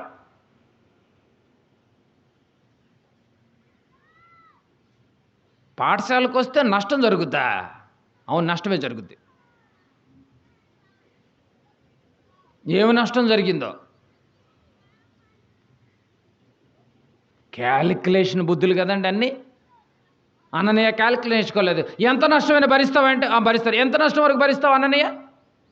ప్రాణం పోయినా కూడా ఓకేనండి, రెడీ అన్నాడు. నీకు కనబడిన ప్రభువైన యేసు నీవు దృష్టి పొంది పరిశుద్ధాత్మతో నింపబడినట్లు నన్ను పంపి ఉన్నాడని చెప్పాను.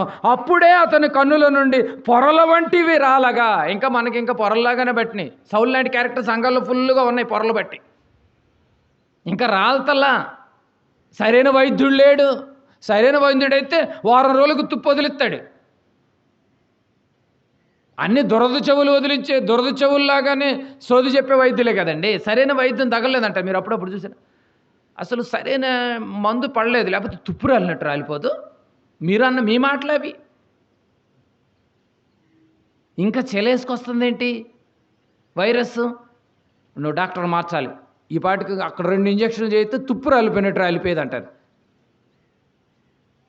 నీ పొరలకు తుప్పు పట్టింది, రాలతలేదంటే వైద్యుడు దొరకలేదు నీకు. ఇప్పుడు సౌలు గారికి ఎవరు దొరికాడు? సరైన వైద్యుడు దొరికాడు. ఎవరు? అననీయ వాళ్ళు చాలామంది ఉంటారు. మళ్ళీ దావీదు గారి కాలంలో కూడా అననీయ ఉంటాడు.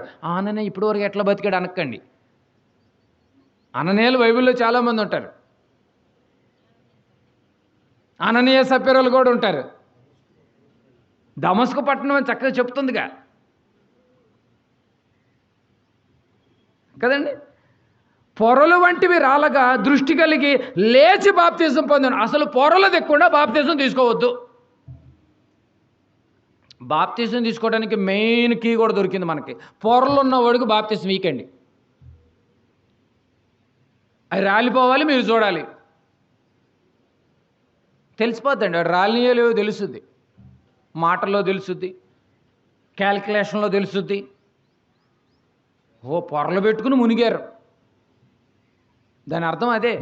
పొరలు రాలగా దృష్టి కలిగి, అప్పుడు దేవుడు దృష్టి వచ్చేసింది. దృష్టి కలిగి లేచి బాప్తిజం పొందాను, తర్వాత ఆహారం పుచ్చుకొని బలపడాను. ఏ ఆహారం? అప్పుడు శరీర సంబంధమైన ఆహారం గురించే మాట్లాడుతున్నాడు అక్కడ. ఆత్మీయంగా కన్వర్ట్ చేస్తే ఇక ఎప్పుడైతే నువ్వు పొరలు పెట్టినయో ఆ పొరలన్నీ దించేసుకుని బాప్తిజం తీసుకొని ఇక ఆ రోజు నుంచి బలమైన వాక్యము ఇక నువ్వు భుజిస్తూ ఉండాలి. ఇక కనుక ప్రియమైన దేవుని వారలారా, బాగా ఆలోచించేయండి. ఒక అననీయ మనకి చాలా విషయాలు నేర్పాడు ఈ ఉదయకాలంలో, చాలా విషయాలు. ధైర్యానికి మారుపేరుగా అననీయ కనిపిస్తున్నాడు. నష్టం ఎంతైనా భరించడానికి ఒక అననీయ కనిపిస్తున్నాడు. భక్తిపరుడుగా ఒక అననీయ కనిపిస్తున్నాడు. మంచి పేరు పొందిన వాడిగా ఒక అననీయ కనిపిస్తున్నాడు. పిలిచిన వెంటనే నేనున్నాను అంటానికి ఒక అననీయ కనిపిస్తున్నాడు. దమస్కు పట్టణం అందరిలో ఎంతోమంది ఉండగా కూడా ఒక శిష్యుడు అననీయ అని ఒక శిష్యుడు, నిజమైన శిష్యుడిగా కనిపిస్తున్నాడు. ఎంతోమంది ప్రభు దర్శనాన్ని చూద్దాం అనుకున్నారు, నీతిమంతులు కానీ ప్రవక్తలు కానీ. చాలామంది వాళ్ళు అవ్వలేదంటే, చూడలేకపోయారంట. కానీ ఆ దర్శనము ఒక అననీయ చూడగలిగాడు. దర్శనమందు ఎన్ని క్వాలిఫికేషన్స్! మనకు ఒక క్వాలిఫికేషన్ చూపించండి, ఒక్క క్వాలిఫికేషన్. అసలు అటెండెన్సే సరిగా లేదా మనకి కదండి. అటెండెన్సే సరిగా ఉందండి. 12 గంటల కంటే మనం 1:30కి వస్తాం. మీ పిల్లల్ని కూడా ఎగ్జామ్లకు అటాగా పంపించండి. ఫైనల్ ఎగ్జామ్స్ ఉంటాయి కదండి, బోర్డు ఎగ్జామ్స్, అప్పుడు అలా పంపించి చూడండి, రిజల్ట్ ఏముంది నాకు వచ్చి చెప్పండి. ట్రైన్కి మాత్రం గంట ముందు పోయి కూర్చుంటారు. అది లేట్ అయినా కూడా హ్యాపీగా కబుర్లు చెప్పుకుంటారు. పైగా ఇక్కడ లేట్ అయితే మాత్రం అబ్బా ఇంకా ముగిస్తే ఏడు ఊరి మీద పడి తిరుగుదామనే. ఏడు కనీసం వినేటప్పుడన్నా పాపం చేయకుండా ఉంటాంగా దేవుడి మాటలతో. బాధ అనిపించట్లా? మీరు పూర్వం రాయబడిన సంగతులని మనకేమి నేర్పించాలి? బోధ నేర్పించనే లేదు. చెప్పండి, అననీయ బోధ నేర్పించాడా లేదా? గతించిన కాలంలో రాయబడినటువంటి ప్రతి మాట ఈ సంగతులు దృష్టాంతములుగా మనకి బుద్ధి నేర్పిస్తున్నాయి. అననీయ బుద్ధి చెప్తున్నాడు. ఇప్పుడు దమస్కు పట్టణంలో నేనున్నా, మరి నువ్వు పట్టణం మొత్తానికి నేనున్నా, కనీసం గ్రామానికన్నా నువ్వేమైనా ఉండవు. గ్రామం పక్కన పెట్టి నీ ఇంట్లో నువ్వేమైనా ఉన్నావా? ఇప్పటికి దేవుని నమ్ముకోలేదు. మనం నమ్ముకున్న అన్ని మాట తప్పటాలే, దొంగ ప్రమాణాలు, అంతే కదండి. నిజమైన ప్రమాణాలు లేవండి. ఈరోజు బాప్తిసం పేరిట నిజమైన ప్రమాణాలు లేవు. కనుక ప్రియమైన దేవుని వారలారా, బాగా ఆలోచించండి, ఒక మంచి నిర్ణయం తీసుకోండి.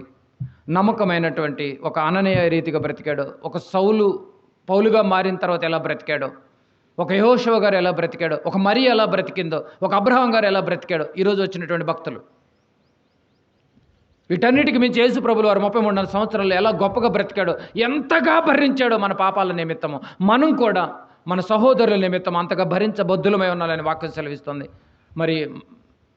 మరి ఈరోజు బల కార్యక్రమం కూడా ఉంది. మరి సహోదరులు లేచి వచ్చినట్లయితే మరి బల కార్యక్రమాన్ని కొనసాగిస్తారు. ఆ తర్వాత మనం ముగింపు ప్రార్థన చేసుకుని నేటి సదస్సును ఆశీర్వాదంతో మనందరము కలిసి అప్పుడు మనం బయలుదేరదాం.